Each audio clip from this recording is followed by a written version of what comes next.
மாலை வணக்கம். அனகமாநகர் கிளைநூலக வாசகர் வட்ட சார்பாக நடைபெற்றுக் கொண்டிருக்கின்ற 59வது வார தொடர் இலக்கிய ஆர்வலர்கள் சந்திப்பிற்கு வருகை தந்துள்ள அனைத்து தமிழ் ஆளுமைகளையும் நகர் சார்ந்த பெரியவர்களையும் வருக என்று வரவேற்கின்றோம்.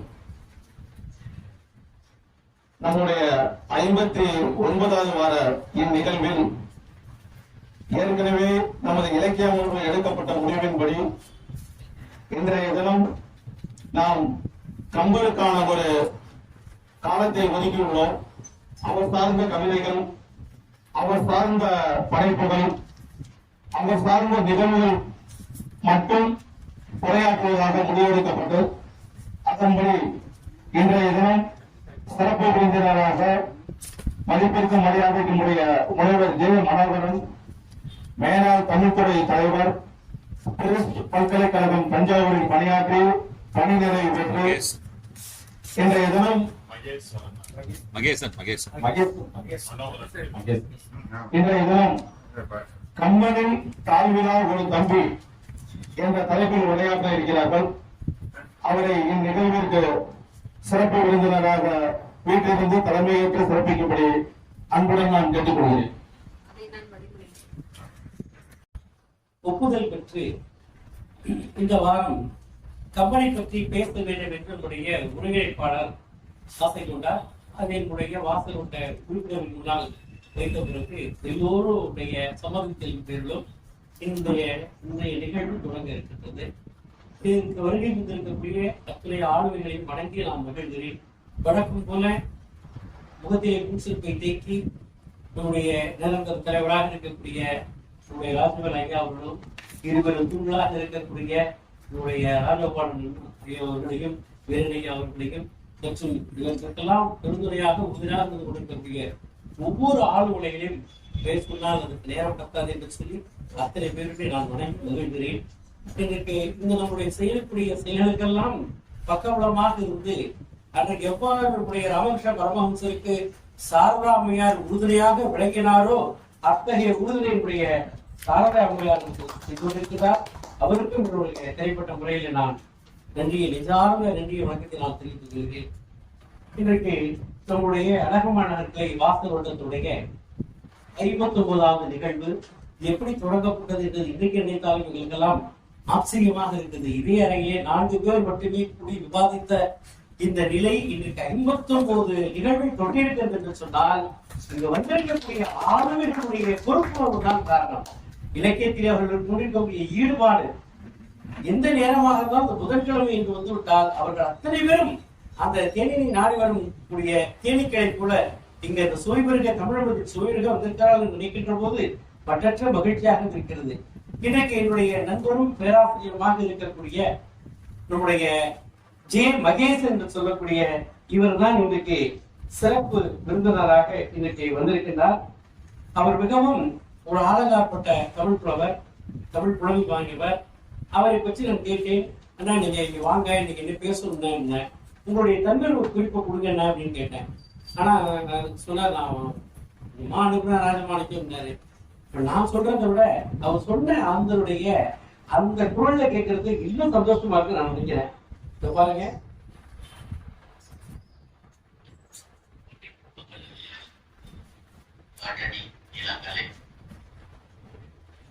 தமிழ் என்று தமிழவே உண்மகேசனா கலந்தை கலைகள் பிஎட் பாரத பல்கலைக்கழகம் 2001 தொலைக்காட்சியில் அறிமுகம்.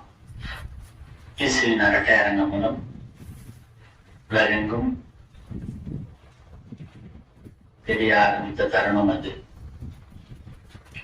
அதன் பிறகு இன்று வரை தொடர்ந்து பல்வேறு பட்டிமன்றங்கள், சொற்பொழிவுகள், இலக்கிய அரங்குகள் தொடர்ந்து சொற்பொழிவு செய்து வருவது கிட்டத்தட்ட எல்லா தொலைக்காட்சிகளிலும் பல்வேறு நடைமுறைகள் உண்டு. பட்டிமன்றங்கள் என இலக்கிய அரங்குகளை செய்து வருவது. இயக்குனர் விசு அவர்களுடன் 2002ஆம் ஆண்டுல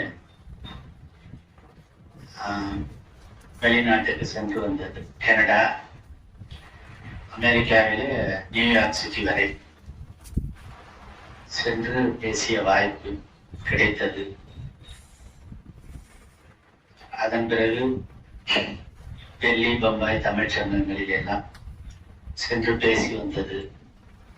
விசு அவர்களோடு தொடர்ந்து பல்வேறு நிகழ்ச்சிகளில் பங்கு பெற்றது. இன்னும் பல புகழ்பெற்ற நடுவர்களோடு பேசி வருவது, தொலைக்காட்சிகளில் அவ்வப்போது பங்கெடுத்து வருவது. இப்போ அது மட்டும் இல்லை, இப்போ மாதந்தோறும் அருட்பெருஞ்சோதி அறக்கட்டளை பசுநகர் அதுல மாதந்தோறும் பௌர்ணமி மற்றும் முதல் ஞாயிற்றுக்கிழமை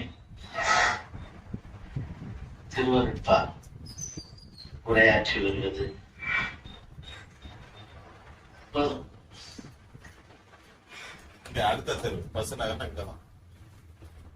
அவரை தன்னுடைய குரல் பதிவு மூலமாக நான் என்ன இலக்கியத்தை ஆட்சியிருக்கிறேன் என்பதை மிக சுருக்கமான அளவிலே கொடுத்திருக்கிறார். ஆனால் அவருடைய உண்மையான தனிவிவர குறிப்பை பார்த்தோம் என்று சொன்னால் 30 பக்கங்களுக்கு விடாமல் சென்றிருக்கின்றது என்பதை நான் மிக பெருமையோடு சொல்லிக்கொள்ள ஆசைப்படுகிறேன். அழகாற்பட்ட தமிழ் சான்றோர், தமிழ் புலவர், மேனாள் பல்கலைக்கழகத்துடைய கிறிஸ்துவ பல்கலைக்கழகத்துடைய மேனாள் தமிழ்துறை தலைவர், நிர்வாகத்துடன் மிக நெருங்கிய தொடர்புடையவர், பலகாலம் உடைய மறைந்த தெய்வத்தினுடைய முருகேசனையா அவர்களுக்கு அவருடைய அந்த நிர்வாகத்திற்கு பெருந்தொண்டாற்றிய ஒரு பெருமை மிக்கவர், நிர்வாக பெருமை மிக்கவர். நான் அவர் சொல்லாத ஒரு சில செய்திகளை சொல்லி நான் என்னுடைய அறிமுறையை நிறைவு செய்யலாம் என்று நான் கருதுகிறேன். அவர் பாட்டணி படித்த மாணவர். முதலாக கரந்தை தமிழ்வேல் உமாமகேஸ்வரா கரந்தை கலைக்கல்லூரியிலே நம்முடைய இன்றைக்கு நாமு வெங்கடசாமி நாட்டார் கல்லூரியுடைய நிறுவனாக இருக்கக்கூடிய பி. வித்தாசலம் ஐயா அவர்கள் எங்களுக்கு முதல்வராக இருந்தார். அவர் போட்டி வைக்கின்றார், கவிதை போட்டி. கவிதை போட்டி வைக்கின்ற போது முதல் பரிசு பெற்றார். எப்படி தட்டி சென்றார் என்று சொன்னார். எடுத்த உடனே அவர் பேசினார், பாட்டணி படித்த மாணவன் என்ற காரணத்தால் எனக்கு பாட்டணி தெரியாது என்று யாரும் நினைத்துவிட வேண்டாம். அருமையா சார் அப்படியே தெரிவித்தார் ஐயா.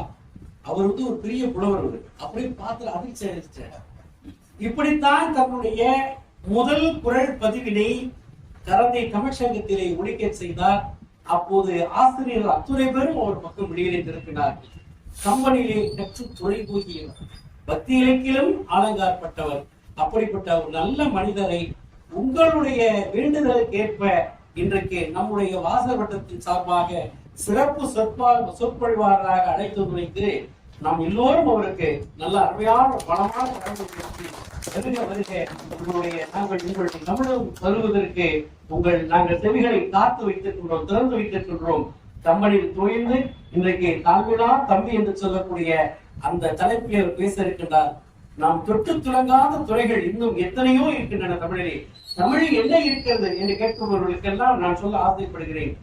தமிழில் இன்னும் ஏராளமாக இருக்கிற அரிதோறும் அறியாமை கண்டால் காமம் செறிந்தோறும் செய்களை மாட்டி என்று சொல்வார்கள். அந்த வகையிலே தொட புதிய புதிய செய்திகளை நாள்தோறும் நமக்கு கற்றுக்கொண்டிருக்கக்கூடிய ஒரு சிறு பகுதி திருக்குறள் என்று வைத்துக் கொண்டால் மிகப்பெரிய ஆழமான கடலை கொண்ட நம்முடைய தமிழண்டை ஈண்டெடுத்த குழந்தைகள். அந்த குழந்தைகள் ஒன்றாக இருக்கக்கூடிய கம்பன் எழுதிய அந்த கம்ப ராமாயணத்தில் இருக்கக்கூடிய ஒரு சில பகுதியினுடைய மகேசன் இன்றைக்கு நம்மிடம் பகிர்ந்து கொள்ள ஆசைப்படுகிறார். அவருக்கு மீண்டும் என்னுடைய வாசல் வட்டத்தின் சார்பாக நன்றியையும் மரியாதைக்குரிய வணக்கத்தை தெரிவித்துக் கொண்டு விடைபெறுகிறேன். நன்றி, வணக்கம். விமர்சனம் நீங்க பண்ணலாமா? எனக்கு என்ன பெருமைன்னா, இவ்வளவு பெருமை வாங்க ஐயா வராதுன்னு அவ்வளவு வேகமா என் வண்டி இருந்துச்சு. என் பட்டிமன்றத்துல ஐயா பங்கெடுத்தாங்க அப்படிங்கிறப்ப எனக்கு மிகவும் பெருமையாக இருக்கிறது.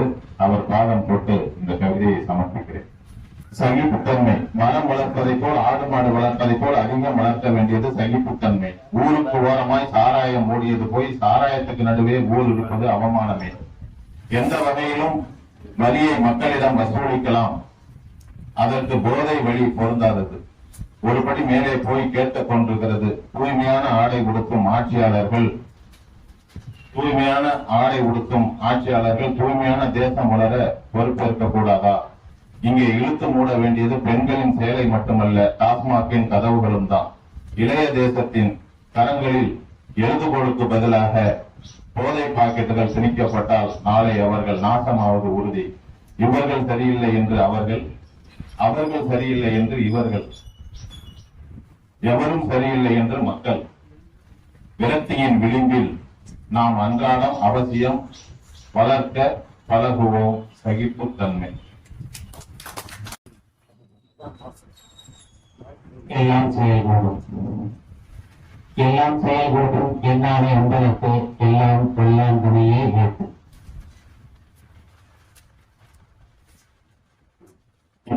அழகமான நகர் கிளை நூலகம் சார்பில் நடைபெறுகின்ற 59வது இலக்கிய ஆர்வல் சந்திப்பு நிகழ்ச்சியில் கலந்து கொண்டிருக்கக்கூடிய அத்துணை பெருமக்களுடைய திருவடிகளையும் உணர்த்தும் வழங்க நினைக்கிறேன். என்னுடைய நண்பர் கடந்த வாரம் முனைவர் ராஜமாணிக்கம் சார் என்கிட்ட பேசினாங்க. நான் கொஞ்சம் யோசனையோட இருந்தேன். எனக்கு நான் 1 வார காலமாக உடல்நிலை கொஞ்சம் சரியில்லாம இருந்தது. இன்னைக்கும் சரியில்லை தான். ஆனாலும் ஒரு நீண்ட கால நட்பு 1990 ஒரு நீண்ட நட்பு. அதனால சரி வருகிறேன் என்று சொல்லிட்டேன். எங்க வீட்டு அம்மனி அவங்கள்ட்ட சொல்லிட்டு நான் போன வச்சோன்னா முடியல, எதுக்கு போகணும், முடிஞ்சதுக்கு அப்புறம் நல்லா ஆனதுக்கு அப்புறம் போகலாமேன்னு சொன்னப்ப நான் சொன்னேன் 90 ஆண்டு கால நட்பு. அந்த நட்பை போன்ற விதமாக என்னை அழைத்தால் அதற்கு நான் மறுப்பு தெரிவிப்பது நாகரிகமாக இருக்காது என்று சொல்லி நான் வருகிறேன் என்று ஒப்புக்கொண்டேன். அதனால என்னுடைய அந்த சொற்கள்ல வரக்கூடிய ஏற்ற இறக்கங்களை கொஞ்சம் சுணக்கம் இருந்தால் பொறுத்தருவ வேண்டுகிறேன். நண்பர் ராஜமாணிக்கம் சொன்னார், நான் பாட்டணி படித்தவன், ஓரளவே பாட்டு அணி படித்தவன் என்று ஆரம்பித்தேன் என்று. உண்மைதான். அது 90ல இருந்து இன்னைய வரைக்கும் அதை ஞாபகம் வச்சிருக்கிறார் அப்படின்னா அது நான் பெற்ற பேர். என் மேல் வைத்திருக்கக்கூடிய அன்பு அதற்கு காரணம். அவருக்கு மிக்க நன்றி. இன்னொரு ரகசியம் அவரிடம் நீங்கள் தெரிந்து கொள்ள வேண்டும். என்றும் இளமையாக இருப்பது எப்படி என்பதையும் அவரிடம் நீங்கள் கற்றுக்கொள்ள. அதற்காக பொறாமையெல்லாம் நான் சொல்லவில்லை. மிக அழகான ஒரு மனிதர்.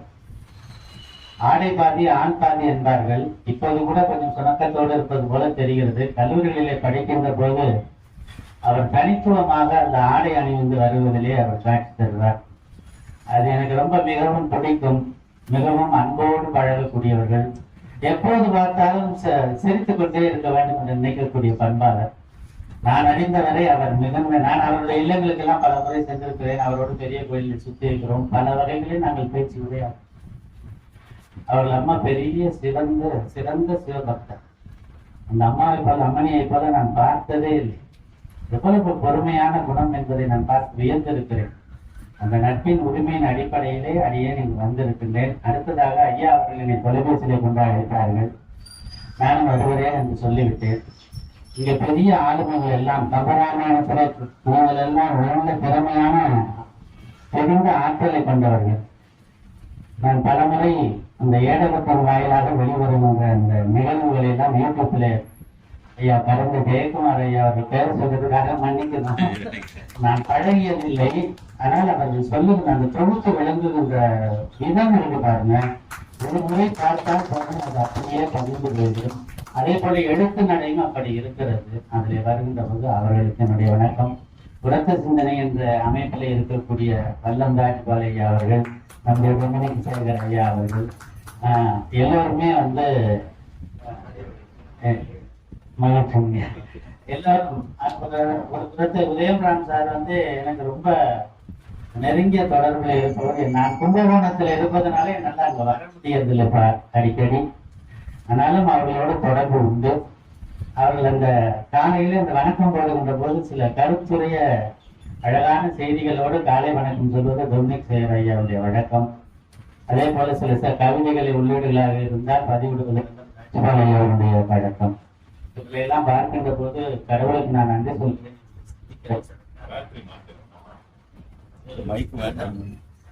அடுத்தது ஐயா இந்துமணி அவர்கள் நீண்ட நெடுங்காலமாக கிட்டத்தட்ட 2001 இருந்து விஸ்வரங்க சார் எங்கெல்லாம் நிகழ்ச்சிகள் அமைக்கிறார்களோ அங்கெல்லாம் வருவார். நானும் போவேன். ஒரு 5 ஆண்டு காலம் மட்டுமே நான் அந்த தேர்வு குழுவில கலந்து கொண்டு பேசி தேர்வாகி போனேன். 5 ஆண்டுகளுக்கு பிறகு அடுத்த 15 ஆண்டுகளுக்கு தேர்வு குழு உறுப்பினராக போனேன். அப்போதும் அவர்கள் வந்தார்கள். தஞ்சையில வருகின்ற போது நான் இவர்கள் இருப்பதனால வரலன்னு சொல்லியிருந்தேன். உங்களுக்கு தெரியும், இந்த முதல்ல இந்த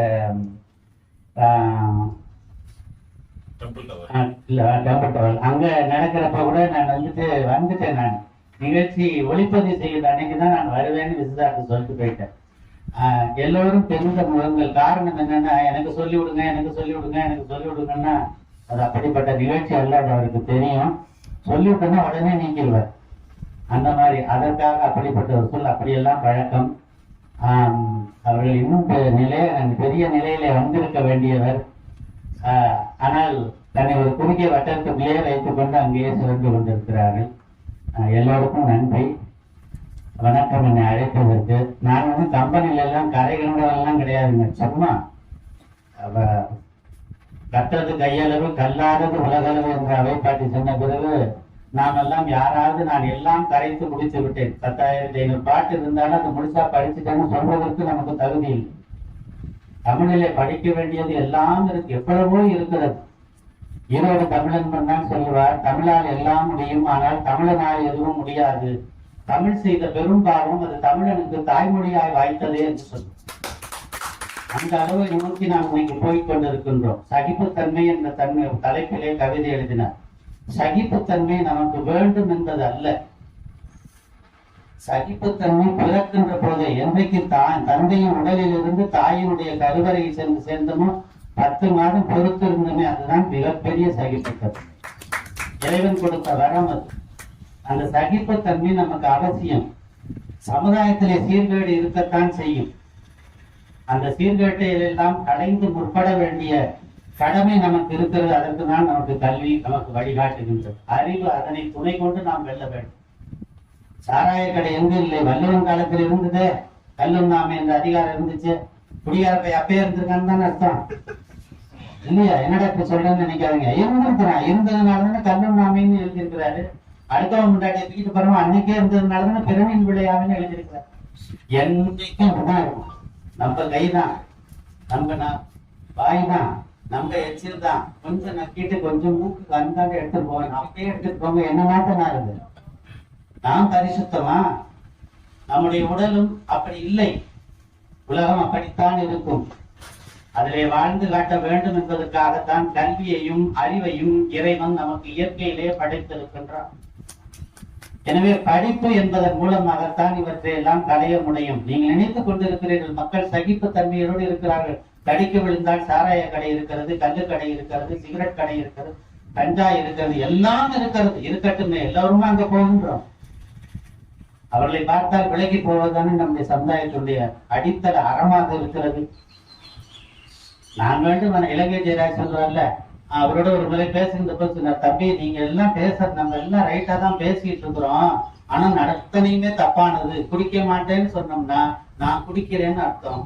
சிகரெட் குடிக்கலன்னு சொன்னா நான் குடிக்கிறேன். அடுத்தவனுடைய புகையை நான் உள்வாங்கினா நானும் குடிக்காரன். அவர் சொன்ன விளக்கம் உண்மைதான், அப்படித்தான் இருக்கும். ஆனால் அவைகளில் எல்லாம் எடுத்து நீந்தி எது கரை சேர்கிறதோ அதுதான் இலக்கை அடையக்கூடிய ஒன்றாக இருக்கும். நாம் எதிர்த்து போராட வேண்டும். முதலிலே இணை நீச்சல் கூட கற்றுக்கொள்ள வேண்டும். சமுதாயத்தோடு ஒத்து போகின்ற பழக்கம் நமக்கு வருகின்ற போது இணை நீச்சலாக எல்லோரும் எடுத்த உடனே பிள்ளைகள் நாம சொல்றோம், இப்படி போ, அப்படி போ, அப்படி செய்யும், கொஞ்சம் விட்டணும். ஆத்துல விழுந்துட்டோம்னா நீச்சல் தெரியாட்டினா பரவாயில்ல, சந்தோஷம் தான். ஆறு போகின்ற போக்கிலே போனீங்கன்னா அதுவே போடாம கடையேற்றி விட்டுட்டு போயிடும். நமக்கு என்ன ஒரு பயம்னா, இது எப்படியாவது மல்லு கட்டிட்டு நீந்தி போய் ஏறிடுவோம் அப்படின்னு எதிர்த்து போறது. புத்தி கிடையாது.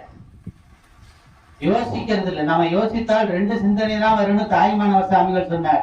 யோசிக்கும் வேளையில் உண்பதும் உறங்குவதுமே அல்லாமல் வேறொன்றும் அறியேன் பராபரமேன்னு யோசிக்கணும். ஒரு கவிஞன் எழுதினானே, புது கவிஞன், தண்ணீரை விழுந்து மூழ்கிவிட்டேன் என்று கவலைப்படாதே, மேலே வருவதற்குள் 4-5 மீன்கள் கிடைத்தால் பிடித்துக் கொண்டு வந்து வா, அதுதான் உனக்கு இறைவன் இருக்கக்கூடிய கட்டளையை தவிர மூழ்கி போய் அமிழ்ந்து ஆழ்ந்து இறந்து போவதற்கல்ல என்று. அந்த சிந்தனையோடு நாம் இருந்தோம் என்றால் சகிப்புத்தன்மை என்னங்க, எல்லாவற்றையும் நம்மால் வென்றுவிட முடியும். நன்றாக இந்த சமுதாயத்தின் மேல் இருக்கக்கூடிய அக்கறையின் காரணமாக கவிதையை படைத்திருக்கிறார். அன்னாருக்கு வாழ்த்துக்கள்.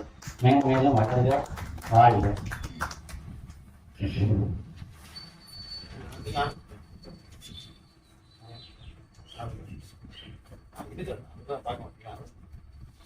இல்ல, என்கிட்ட ராஜமாணிக்கம் வந்து 1 மணி நேரம் பேசுங்க, ஐயா காலையில போன் பண்ணி 1/2 மணி நேரம் பேசினா போதும் அப்படின்னு.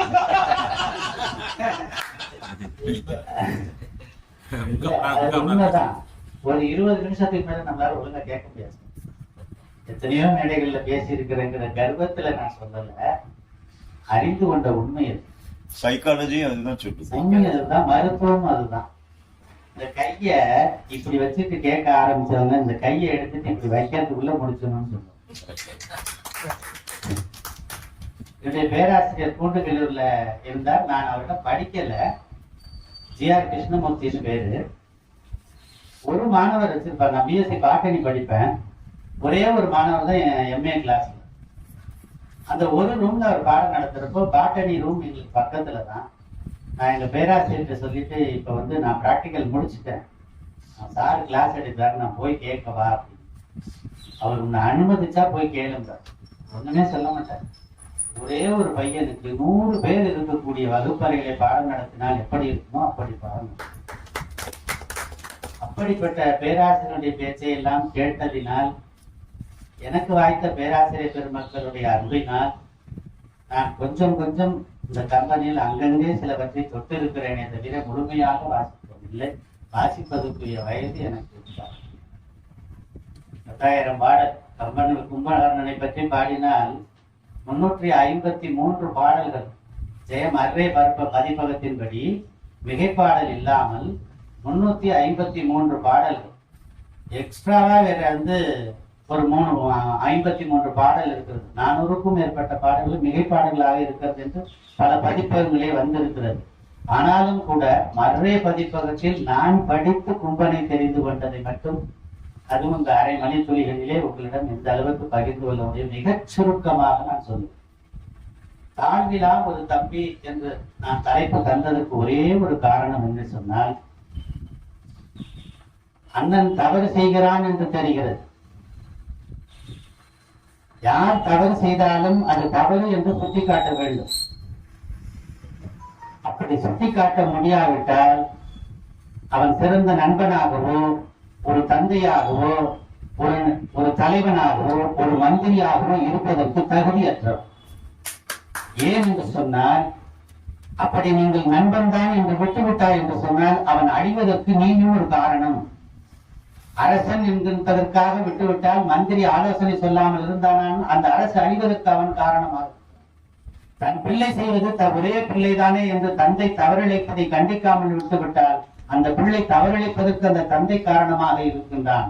அவன் அழிவதற்கு அவனே காரணமாக இருந்தாலும் கூட இடித்துரைக்க வேண்டியது தமிழனுடைய பண்பு என்று வள்ளுவர் பெருந்தகை சொல்லியிருக்கிறார்.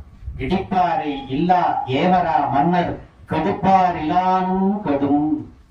தான் என்ற அகந்தை ராவணனுக்கு இருந்ததா என்றால், சூர்பனகை வந்து சீதையினுடைய அழகை சொன்ன வரை அந்த கர்வம் இல்லை. அவனுடைய கர்வம் எங்கே அடங்கியது என்று சொன்னால், தினந்தோறும் சிவபெருமானை கடலிலே நீந்தி வணங்குவதற்கு கடினமாக இருக்கிறது என்று சொல்லி கைலாயத்தை பெயர்த்து நம் இடப்பிடத்திலே வைத்து விடலாம் என்று எண்ணி பெயர்த்தான் பாருங்கள். அப்போது அவனுடைய கர்வம் அடங்கியது, அடக்கப்பட்டது. அன்று உணர்த்தான். நாம் நினைக்கிறோம் ராவணன் என்றால் மிகப்பெரிய வீரன் தான், ஆனால் மிகப்பெரிய அவமானகரமான செயல்களை செய்தான், கீழானவன் என்று. இன்னும் சொல்ல போனால் கம்பராமாயணத்தை படித்து பார்த்து ராவணனையும் ஒப்பிட்டு பார்த்தால் ராமன் ஒருபடி கீழே தான் இருக்கிறான். யார் வேண்டுமானால் என் மீது புழுதிபாரி கூட்டட்டும், அதை பற்றி கவலை இல்லை. ராவணன் மிகச்சிறந்த ஆற்றல் வாய்ந்த வீரன். ஆனால் கடைசியிலே நிறுவுகின்ற போது கம்பன் சொல்லுகின்றான், எவ்வளவு ஆற்றல் வாய்ந்த வீரனாக இருந்தாலும் செய்யக்கூடாத ஒரு செயலை அறம் எது என்று தெரிந்திருந்தும் கூட அதை மீறுகின்றான் ஒரு மன்னனோ மக்களோ யாராக இருந்தாலும் அவர்கள் இறுதியிலே அழிவுபட்டு போவது உறுதி என்பதை வலியுறுத்துவதற்காகத்தான் இந்த ராமகாவியத்திலே ராவணன் அப்படி படைக்கப்படும். அறம் போதிப்பது எது அறம்? பரிமேலழகர் சொல்வார் திருக்குறள் உரையிலே, விதித்தன செய்தலும் விளக்கியன ஒதுக்கலும் அறம் என வழங்கப்படும். அந்த அறத்தின்படி நின்றால் செம்மையாக வாழலாம். நடையில் நின்றுயர் நாயகனாக யார் வேண்டுமானாலும் மாறலாம், ராமன் மட்டுமல்ல. கம்பனை முழுவதும் படித்து முடித்த பிறகு முழுவதும் கூட படிக்க வேண்டாம். சில பேர் தொகுத்து வைத்திருக்கிறார்கள். ரசிகமணி டிகேசி சில பாடல்களை தொகுத்து வைத்து எழுதியிருக்கிறார்கள். அதே போல கிருபானந்த வாரியார் சுவாமிகளும் தொகுத்து வைத்திருக்கிறார்கள் ஒரு ஆயிரக்கணக்கான பாடல்களை. அதை மட்டும் முழுமையாக நாம் வாசித்தோம் என்று சொன்னாலே நடையில் நின்றுயரக்கூடிய நாயகனாக நம்மால் வளர முடியும். பெரியோர்களே, அதிக பிரசிங்கனமாக பேசுவதாக சொல்ல வேண்டாம். எனக்கு ஒரு மிகப்பெரிய கவலை இருக்கின்றது. நான் பல இடங்களில் பேச போயிருப்பதனால் சொல்லுகிறேன், அந்த அனுபவத்திலே சொல்லுகிறேன். இப்போதெல்லாம் தமிழை சுவைப்பதற்கு நம்மை போன்ற வயதானவர்கள் தான் வருகிறார். இளைய சமுதாயம் அதிலே வருவதற்கு மிகவும் தயக்கம் காட்டுகிறது. காரணம், இந்த கைபேசி தான் மிக பெரிய ஒரு கெடுதியை அவர்களுக்கு தந்து கொண்டிருக்கின்றது. அத்தகைய இது தருகின்ற கெடுதலை விட சாராயமும் சிகரெட்டும் தருவதில்லை என்பது என்னுடைய ஒரு பெற்றோர்கள் செய்யக்கூடிய மிகப்பெரிய தவறு என்ன தெரியுமா? வயசு பொண்ணுக்கு செல்போன் வாங்கி கொடுக்கறது, வயசு பையனுக்கு பைக் வாங்கி கொடுக்கறது. நாம செய்ய நான் பார்க்கல, வண்டி ஓட்டி பார்க்கல, என் பிள்ளைய ஓட்டி பார்க்கிறேன். ஓட்டுலாம் சார், உங்களை மாதிரி இருந்தா அந்த பிள்ளை நல்லா இருக்கும். வண்டியில ஏறணும்னு விளம்பரத்தை காட்டுறது மாதிரி சர்ன்னு கீரை முறுக்குறான் அப்படின்னோம்னா யாருமே ஏத்தாப்புல வர்றதில்லை. அவன் போவான், விளம்பரம் போட்டுருவேன். அவன் பார்க்கலாம், அதை பார்த்துட்டு நம்ம போக முடியுமா? கொஞ்சம் யோசிச்சு பாருங்க. நம்ம பிள்ளைகளும் அப்படித்தான். ஏன்னா பார்த்ததை செய்யக்கூடியவர் தான் நம்முடைய மனிதன். பிள்ளைகள் நாம் பேசுவதை பார்த்து பார்த்து தானே அது வளர்க்கிறது. அதனாலதான் சின்ன பிள்ளைகளை பாத்தீங்கன்னா நம்ம அப்பா அம்மா எல்லாம் ஏதாவது குடும்ப விஷயமா வேற ஏதாவது விஷயமா பேசிங்கன்னா வெளியில கட்டி விட்டுருவாங்க. அந்த பண்பாடு போயிடுச்சுங்க. பெரியவர்கள் காலில் விழுந்து கும்பிடணும் அப்படிங்கிற ஒரு பண்பாடை நாம சொல்லி கொடுக்கறது இல்லையே. இந்த சூழலில் எல்லாம் இந்த நிலை இருக்கின்றது. நம்முடைய தேசம் இப்படி போய் கொண்டிருக்கிறது. குறிப்பாக தமிழ்நாடு இதை விட்டு விலகி கொண்டிருக்கிறது. தமிழ் அழிந்து விடுமோ என்ற ஆதங்கம் என்னுள்ளே இருந்து கொண்டே இருக்கிறது. நான் வீட்டிலே கிளம்புகின்ற போது துணைவியாரிடம் சொல்லிவிட்டு வந்தேன். ஒரு பாடலை சொல்லிட்டு படின்னு சொல்லிட்டு வந்தேன். நான் திருவருப்பாடு ஒரு பாடலை எடுத்து படி என்று சொல்லிவிட்டு நான் வந்தேன். நீங்க படிக்க சொல்லிட்டு போறீங்க, எல்லாரும் படிச்சா நல்லா இருக்குமே அப்படின்னு சொல்றப்போ எல்லாரும் படித்தால் நன்றாக இருக்கும். யாரேனும் ஒருவர் படிக்கட்டும், நீ படி, யாரேனும் ஒருவர் செவியிலே விடும். நான் காலையிலே உட்கார்ந்து அந்த திருவருப்பா மந்திரத்தை சொல்லிக் கொண்டிருக்கின்ற போது என்னுடைய மனைவி அதை அடுப்படியிலிருந்து சமைத்துக் கொண்டே கேட்பார்கள். சில நேரங்கள் நான் சொல்லுகின்ற வார்த்தை தவறு என்றால் அங்கே இருந்து வரும். நான் சொல்வேன், புண்ணியம் எனக்கல்ல உனக்கு என்று நான் சொல்வேன். கற்றலின் கேட்டல் நன்று என்பதை அப்போது எனக்கு புரிந்து கொள்ளக்கூடிய சூழல் எனக்கு உருவாகும். மெய்யன்பர்களே, நான் ரொம்ப அதிகமா பேசுறத நினைக்கிறேன்டா. எல்லோருக்கும் எனக்கு இருக்கிற ஆதங்கம் என்னை விட தாண்டி உங்களுக்கும் இருக்கும். அதைத்தோடு நாம் நிறைவு செய்து வருங்காலம் நன்றாக இருக்க வேண்டும். எல்லாம் அல்ல பரம்பொருளை நாம் வேண்டுவோம். வேண்டி நான் கம்பராமாயணத்திலே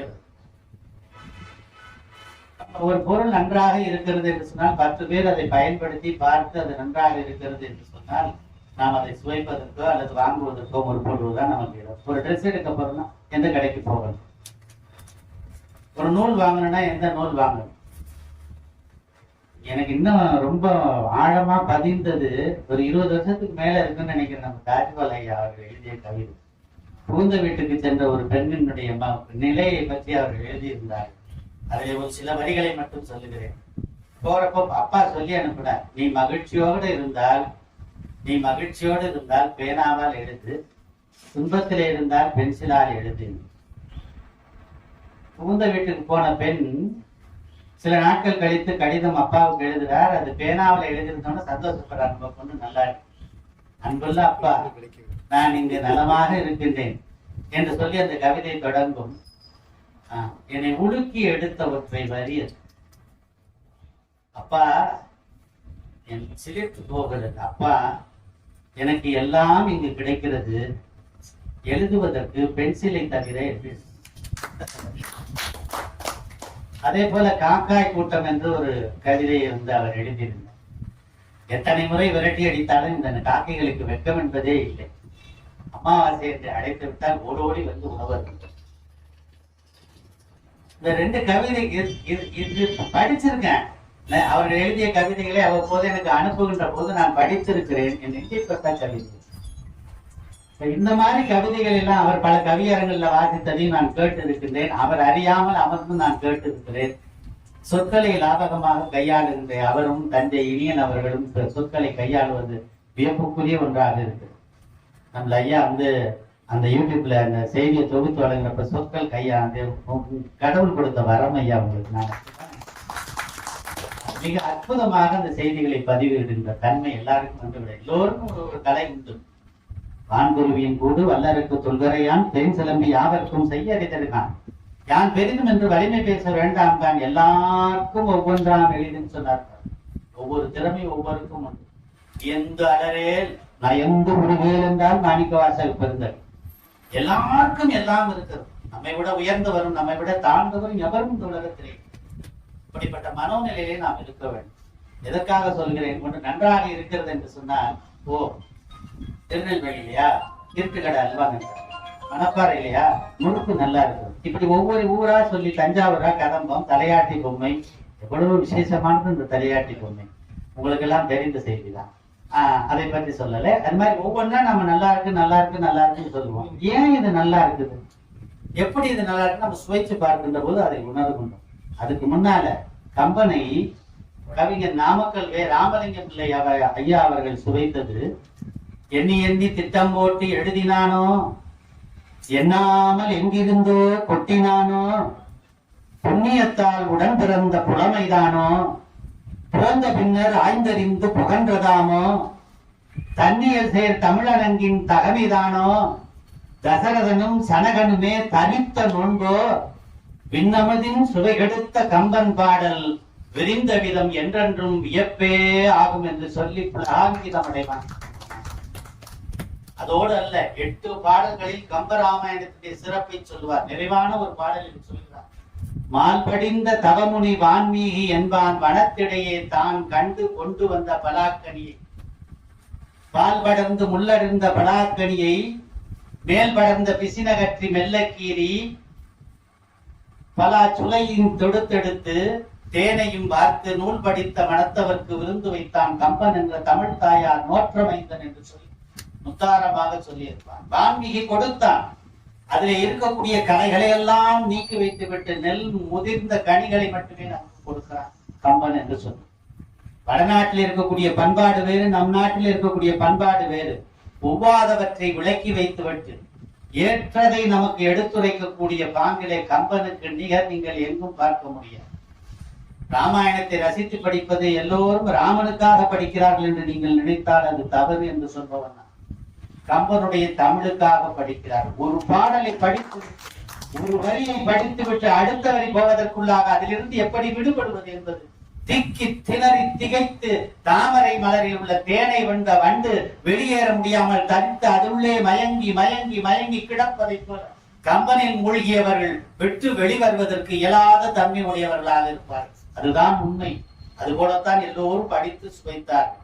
நாம் நினைத்துக் கொண்டிருக்கிறோம் கம்பராமாயணம் என்பது நமக்கு எழுத்திலே வந்த பிறகுதான் தெரியும் என்று. இல்லை பெரியோர்களே, பாட்டாளி மக்களுடைய மனதிலே ஆழமாக கம்பராமாயணம் இலக்கிய வடிவிலே வெளிவருவதற்கு முன்பாகவே பதிந்து கிடந்திருக்கிறது. சொற்றிலே தூங்க வைக்கக்கூடிய தாய் ஒரு குழந்தையை பார்த்து பாடுகிறார்.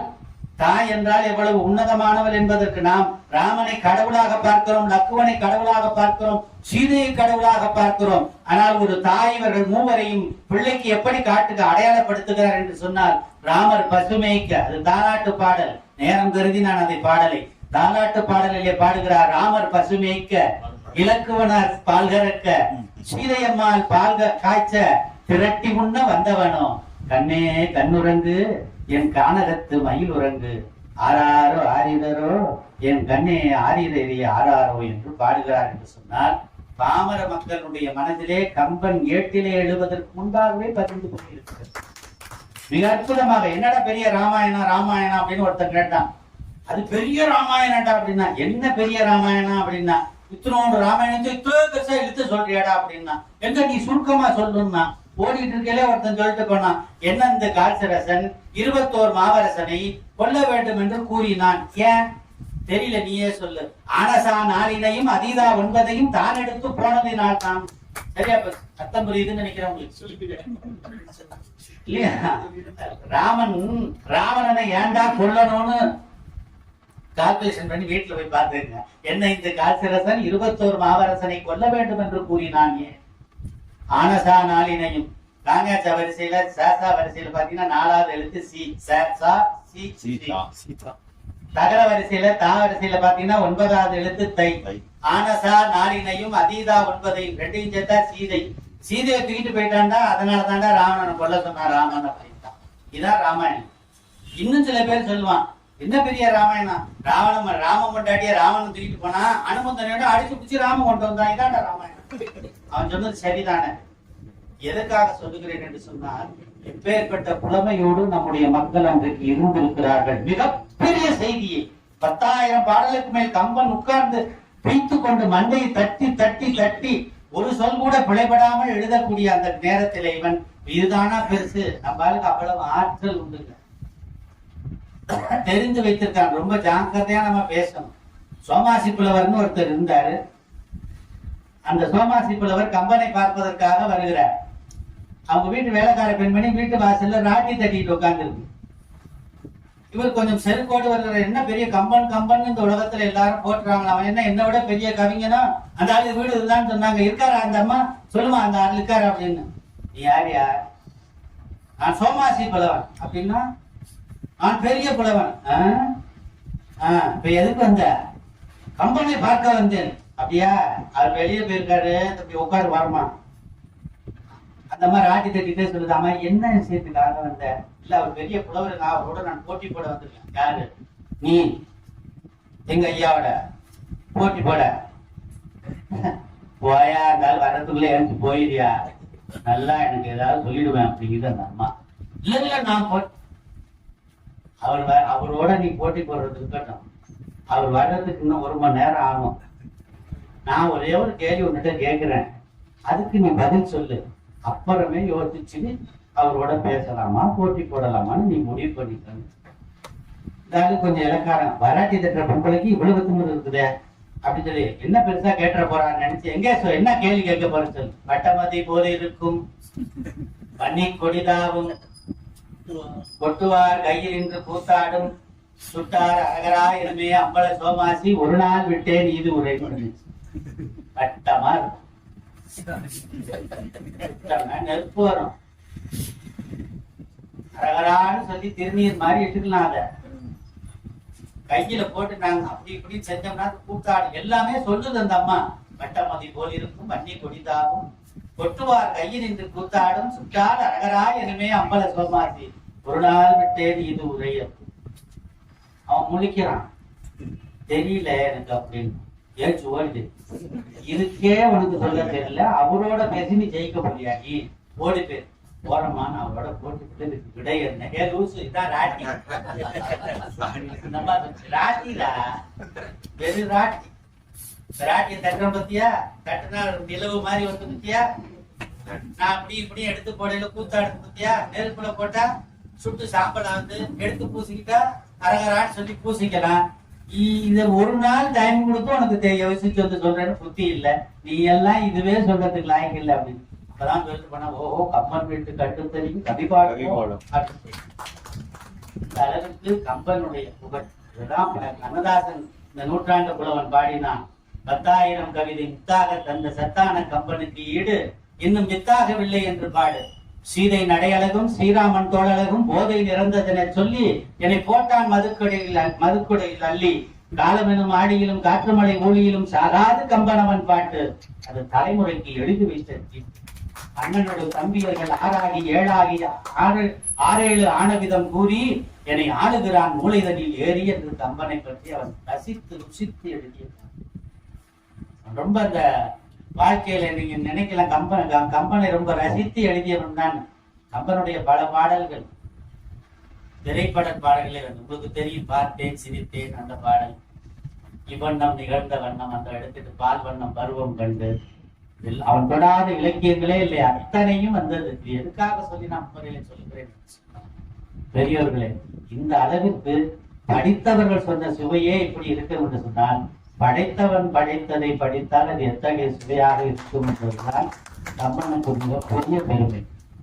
அந்த வகையிலே கும்பகர்ணனை அறிமுகப்படுத்துகின்ற போது நான் ஒரு சில வரிகளை மட்டும் சொல்லுகிறேன். அந்த வரிகளை மட்டும் நான் புரிந்தேன். முழு பாடலாக சொல்ல வந்தேன். அரை மணி நேரங்கிறதுனால நான் குறிப்பை குறைச்சிட்டேன். இல்ல இல்ல, ஏன்னா எதுதான் இருந்தாலும் ஒரு அளவு இருக்குது எல்லாத்துக்குமே. இடம் பொருள் ஏவல் எல்லாருக்கும் இருக்கு. இப்ப நான் 10 மணி வரைக்கும் பேசினாலும் பேசிடுவேன், வயிறு விடாதுங்க. ஆத்துக்குள்ள நின்று அரகரான்னு சொன்னாலும் சோத்துக்குள்ள தாண்டா இருக்கு சொற்கலாம். அது மாதிரி நம்ம வயிறு விடாது, போதுங்க அது சொல்லும். நமக்கு கேட்கணும் அப்படிங்கிற எண்ணத்துல கொஞ்சம் ஆர்வம் குறைஞ்சிடும். அது மாதிரி இருக்கிறேன். நான் கொஞ்சமா நான் சொல்றேன், நிறைய இருக்குது. 353 பாடல்னு சொன்னேன். அதுல ஒரு சில பாடல்களை மட்டுமே நான் மையப்படுத்தி உங்களுக்கு சொல்றேன். பிரம்மதேவனுக்கு புலத்தியன் என்ற ஒரு மகன். அவனுடைய மனைவி பேர் ஆவூர் பூன்னு பேர். அவனுக்கு ஒரு மகன் பிறந்தான். அவன் தான் விச்சிரவசிச்சு. அவனுக்கு 4 சம்சாரங்க. இலின்னு ஒரு சம்சாரம். அவனுக்கு மகனாக பிறந்தவன் தான் குபேரன். 2வது கேகேசி. அவனுக்கு மகனாக பிறந்தவர்கள் தான் 4 பேர். ராவணன், கும்பகர்ணன், வீடனன், சூர்பனகை என்ற 4 பேர். உத்பவை என்று சொல்லக்கூடிய ஒரு பெண். அந்த 3வது மனைவிக்கு பிறந்தவர்கள் வந்து மகோதரன், மகோச்சரன் 2 பேர். 4வதாக ராகைன்னு ஒரு மனைவி. அவளுக்கு மகனாக பிறந்தவர் தான் திரிசரஸ், தூடனன், திரிசரஸ் ஒருத்தர். மொத்தம் 3 பேர். மொத்தம் 9 பிள்ளைங்க. இந்த கேகேசனுடைய மகன் மூத்தவனாக இருக்கிறவன் ராவணன். உங்களுக்கு தெரியும் ராவணன் எப்படிப்பட்டவன். ராவணனை போல ஒரு ஆட்சி செய்த மன்னன் ராமாயணத்தில் எந்த இடத்திலும் கம்பன் சொல்ல. நான் சொல்லலைங்க, சொல்லின் செல்வன் என்று சொல்லக்கூடிய அனுமனின் மூலமாக கம்பன் எடுத்து காட்டுகின்றான். சீதையை தேடுவதற்கு போகிறான். போய்விட்டு முதலிலே திரும்பி வந்து விடுகிறான். வந்தவுடனே ராமன் கேட்கிறான், அனுமனே இந்த நாடு எப்படி இருக்கிறது? இவன் கொடுங்கோலன் அல்லவா? இப்படிப்பட்ட மன்னனுடைய நாட்டிலே மக்கள் எப்படி வாழ்கிறார்கள் என்று கேட்ட போது அவன் சொன்னான், எவ்வளவு அருமையா நாட்டை வச்சிருக்கான் தெரியுமா? அந்த நாட்டில் இருக்கக்கூடிய ஒருத்தருடைய முகத்திலும் கூட சோகரேகை படத்தை நான் பார்த்ததில்லை. கலிக்கின்றார் அல்லார் கவல்கின்றார் ஒருவரை காணேன் என்று. எல்லார் முகத்திலும் எங்கு திரும்பினாலும் சிரிப்பு இருக்கிறது, மகிழ்ச்சி இருக்கிறது, வேண்டிய மட்டும் அவர்களுக்கு வேண்டியது கிடைக்கிறது. ஒருவர் கூட சோகர் வகையில இருந்து நான் பார்த்ததில்லை. அங்க சோகமா ஓரமா ஒருத்தி உட்கார்ந்தானா அவன் கொண்டாடி. இதுதான் மரபு. இப்ப எவ்வளவு சீரோடும் சிறப்போடும் இருந்தான் அந்த கும்பகர்ணன் ராவணன் என்பதை நாம் புரிந்து கொள்ள வேண்டும். அவனுக்கு வாய்த்தவன் தான் 2வது இருக்கக்கூடிய இந்த கும்பகர்ணன். உங்களுக்கு தெரியும், அவன் வரம் வாங்கினதுனால 6 மாசம் தூங்குறது, 6 மாசம் முடிச்சுக்கிட்டு இருக்கிறது. சீதையை அவன் அபகரித்து வந்த பிறகு ராவணனிடம் ஒரு வார்த்தை சொல்லிவிட்டு போகிறான். இந்த பாரு, நீ ரொம்ப கனவு காண்ற. அறத்தேவதை உனக்கு கட்டுப்பட்டு நடக்கிறாள் என்ற காரணத்திற்காக நீ அறத்தை மீறி எல்லாம் செய்யலாம் என்று எண்ணாதே. சீதையை கொல்லலாம் என்றும் ராமனை வெல்லலாம் என்றும் நீ நினைப்பது காணல் நீர் போன்றது. எனவே அதனை விடுத்து விட்டு, சீதையை விட்டுவிட்டு நல்ல செய்கையை செய்ய வேண்டும் என்று சொல்லிவிட்டு உறங்க போய்விடுகின்றான். அதையெல்லாம் செவிமடுக்கவில்லை. காமம் கண்ணை மறைக்கிறது. அந்த அளவுக்கு கரைப்பார் கரைத்தால் கல்லும் கரையும் என்பது போல சூர்பனகை சீதையை பற்றி சொல்லிய வாசகங்கள் ராமனை கண்ணா பின்னார் என்று எப்படியாவது ஒரு முறையேனும் அவளை அடைந்து விட மாட்டோமா? காமம் மிகப்பெரிய கொள்ளு. கல்லு குடிச்சாதாங்க கொல்லும், காம நினைச்சாலே கொள்ளும். அந்த அளவுக்கு காமத்துக்கு வலிமை ஜாஸ்தின்னு விவேக சிந்தாமணியில சொல்லுங்க. நான் கருத்தை மட்டும் சொல்றேன். 4 கால்களும் தளர்ந்து போய் வாளை அசைப்பதற்கு கூட இயலாமல், தோல் எலும்போடு ஒட்டி வயிறு ஒட்டி மூச்சு விடுவதற்கு கூட சிரமப்பட்டு கொண்டு, கண் பஞ்சடைந்து காது கேட்காத நிலையிலே இருக்கக்கூடிய நிலையில் இப்போது உயிர் போகுமோ, இன்னும் சற்று நேரத்தில் உயிர் போகுமோ என்ற நிலையிலே படுத்து கிடக்கக்கூடிய ஒரு ஆண் கிழட்டு நாயின் முன்பாக வனப்பு மிகுந்த ஒரு பெண்ணாய் சென்றால் அது எழுந்து வாளை ஆட்டிக்கொண்டு அதன் பின்னே செல்லும். அந்த அளவிற்கு காமத்திற்கு வலிமை உண்டு என்று அந்த நூல் பேசும்.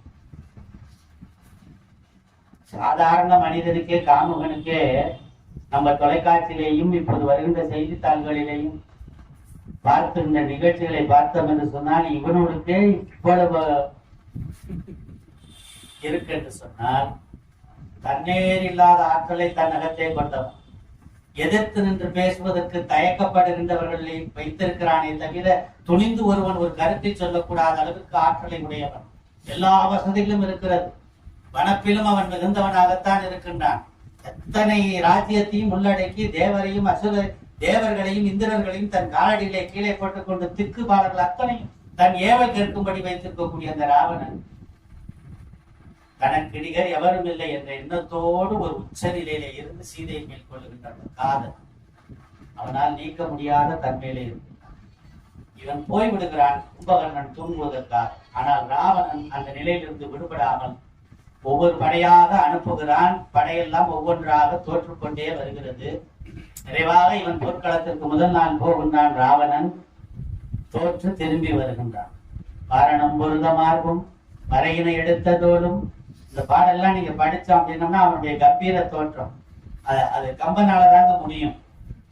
ஒரு உரையாடலை கூட அந்த உரையாடலுக்கு ஏற்ற சொற்களை நாம் கையாள்வது எப்படி என்பதை கம்பனிடமிருந்தும் தான் நான் இப்போதும் கற்றுக்கொள்ள வேண்டும் என்று நான் சொல்லி நினைக்கிறேன். ஒரு அண்ணனிடம் பேசுகின்றது கோபமாக எப்படி பேச வேண்டும், சாந்தமாக எப்படி பேச வேண்டும், பணிந்து அடிபணிகின்ற நிலையில் கீழாக இருந்து எப்படி பேச வேண்டும் என்பதெல்லாம் தன் சொற்களால் கம்பனும் வடிவமைத்திருக்கின்ற காட்சி நம் கண்முன்னே தெரியும். அந்த அளவுக்கு கம்பராமாயணத்தில் சொற்கள் மிக வலிமை வாய்ந்தது. பொருளும் அப்படித்தான் இருக்கும். போய்விடுகிறான், தூங்குகின்றான், போய்விடுகிறான். திரும்பி முதல் நாள் போட்டியை தோற்றுவிட்டு வருகிறான். ஆலோசனை கூட்டம் எல்லாம் நடக்கிறது. அப்படியே மிகப்பெரிய அந்த நிலையில இருந்து தாழ்ந்து போய் ஒரு மானிடனிடம் போய் தோற்றிப்படி வருகிறோமே என்று வேதனையோடு தலை கவிழ்ந்து வருகிறான். அவனுக்கு பெரிய வேதனை என்னன்னா, வானகும் மற்றும் எல்லா நகும் மணிவயிற தோல் நகும் இதெல்லாம் விட்டுறான். எதுக்காக தெரியுமா அவன் தலை குனிச்சு போனான்னு கம்பன் சொல்றான். இவ்வளவு பெரிய ஆற்றல் வாய்ந்த என்னை சானகி நகுவல் என்று நாணத்தால் சாம்பினான். நாம் யாரை அடைய வேண்டும் என்று எண்ணி நம்முடைய வீர பராக்கிரம செயல்களை எல்லாம் காட்டிக் கொண்டிருந்தோமோ, இப்போது தோற்றுவிட்டோம் என்ற செய்தி, முதல் நாள் போரிலே தோற்றுவிட்டு வந்தோம் என்ற செய்தி சீதைக்கு தெரிந்தால் அவையில் என்னை பற்றி என்ன நினைப்பாள் என்ற எண்ணத்தோடு வருகிறான். மந்திராலோசனை கூட்டம் நடக்கிறது. இந்த போரில் எப்படி அடுத்தது வெல்லலாம் என்று எல்லோரும் ஒவ்வொருவராக ஆலோசனை சொல்கிறார்கள். நிறைவாக மகோதரன் ஒரு ஆலோசனை சொல்லுகிறான். ஏ ராவணா, நீ ஏன் இப்படி சோர்ந்து போகின்றாய்? அந்த மகோதரன் சொல்லுகிறான் பாருங்க. ஒரு மனிதனை எப்படி கணக்கெடுக்கிறார்கள் பாருங்க. வலிமை வாய்ந்த ஆற்றல் வாய்ந்த வீரகுலம் அரக்கர் குலம். அவர்கள் மனிதரை பற்றி எப்படி நினைத்திருக்கிறார்கள் என்று சொன்னால், ஒரு புல் இருக்கிறது அல்லவா, அந்த புல்லின் மேல் ஒரு பனித்துளி இருக்கிறது அல்லவா, அந்த பனித்துளி ஒரு சாதாரண லேச அதிகாலையில வெயில் பட்டால் அது கரைந்து போகும் அல்லவா, அப்படி கரைந்து போகக்கூடிய தன்மை உடையவர்கள் தான் மனிதர்கள். அவர்களை போய் நீ பெரிதாக எண்ணி தோற்று விட்டோம் என்று எப்படி நினைக்கிறாங்க? இது நினைக்கிறதுக்கு என்ன தன்மை வேண்டும்? தன்னுடைய ஆற்றல் எவ்வளவு இருந்தால் தன்னிடம் இருக்கிறது, நம்முடைய வலிமை நமக்கு எப்படி இருக்கிறது என்பதை உணர்ந்தால் தாங்க அதை சொல்ல முடியும். ஏன்னா அந்த அளவுக்கு புஜபல பராக்கிரமம் கொண்டவர்கள் அரக்கர்கள் என்று நமக்கு அறிமுகப்படுத்துகிறார்கள், வீரர்கள். அத்தகைய ஆற்றலை தன்னகத்தை கொண்டிருக்கக்கூடிய அந்த ராவனுக்கு அந்த சொல்லை கேட்ட உடனேயே கொஞ்சம் ஆறுதல் கிடைக்கிறது. வெந்த புண்ணில் வேல் பாய்ச்சாமல் கொஞ்சம் மருந்து போடுவதை போல அந்த மகோதரன் இந்த வார்த்தையை சொன்ன உடனே கொஞ்சம் ஆறுதல் அடைகின்றான் ராவணன். வேறு என்ன உபாயம் இருக்கிறது என்று சொல்லுகிறார். நீ எதுக்காக கவலைப்பட்டு இருக்க? நீ உன்னுடைய ஆற்றலை மட்டுமே எண்ணி நினைத்து வியந்து போகாத. உன்னுடைய ஆற்றல் எல்லாம் இல்லாதது, அது ஒரு புறம் இருக்கட்டும். ஆனால் உன்னை காட்டில் மிகவும் பலமுடையவன் ஒருவனை வைத்துக் கொண்டு நீ எதற்காக இப்படி சோம்பி தெரிந்து கொண்டு தலைகவிழ்ந்து போகிறாய்?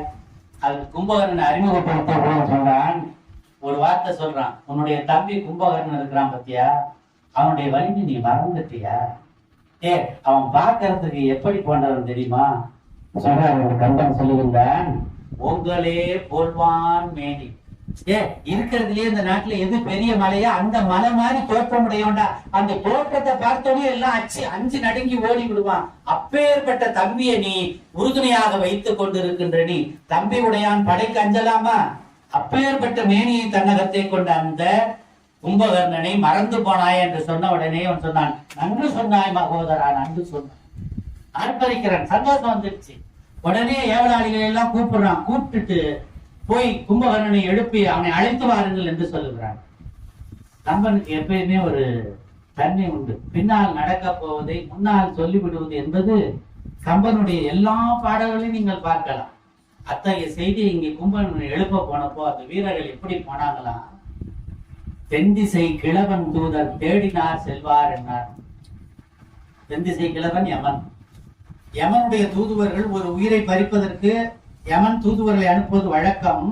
அந்த தூதுவர்கள் யமன் சொன்ன ஆள் யார் என்று தேர்ந்தெடுத்து போவார்கள். அது போல அப்ப சாவு உறுதி என்பது உறுதிப்படுத்துகிறான் மறைமுகமாக. சாவு உனக்கு வந்துருச்சுன்னு ஓலையை எழுப்புவதன் மூலமாகவே அந்த கம்பன் நமக்கு அறிமுகப்படுத்தி விட்டான். இதை நுட்பமாக ஆய்ந்து பார்க்கின்ற போது புரியாத ஒரு புதிர் என்ன என்று சொன்னார், உறங்கி கொண்டிருக்கின்ற கும்பகர்ணனை அவனுக்கு எதுவுமே தெரியாது. அவனுக்கு எல் முனை அளவு கூட இந்த தவறிலே பங்கு. இவ்வளவு அழகு வாய்ந்தவள் என்று சூர்பனகை சொன்ன பிறகும் கூட அவனுக்கு எந்த விதத்திலும் அப்படியா நீ தூக்கிட்டு வந்துடு ஒரு போதும் சொன்னதில்லை கும்பகர்ணன். தூக்கிட்டு வந்ததுக்கு அப்புறம் தப்புடான்னு தான் சொன்னான். சொல்லிட்டு அவனுக்கு இருக்கக்கூடிய அந்த வரத்தினுடைய சாபத்தினால் ஓடி போய் அவன் தூங்க ஆரம்பிச்சுட்டான். விட்டுடு அப்படின்னு சொல்லிட்டு போய் தூங்கிட்டான். இப்ப யமதூதர்கள் போய்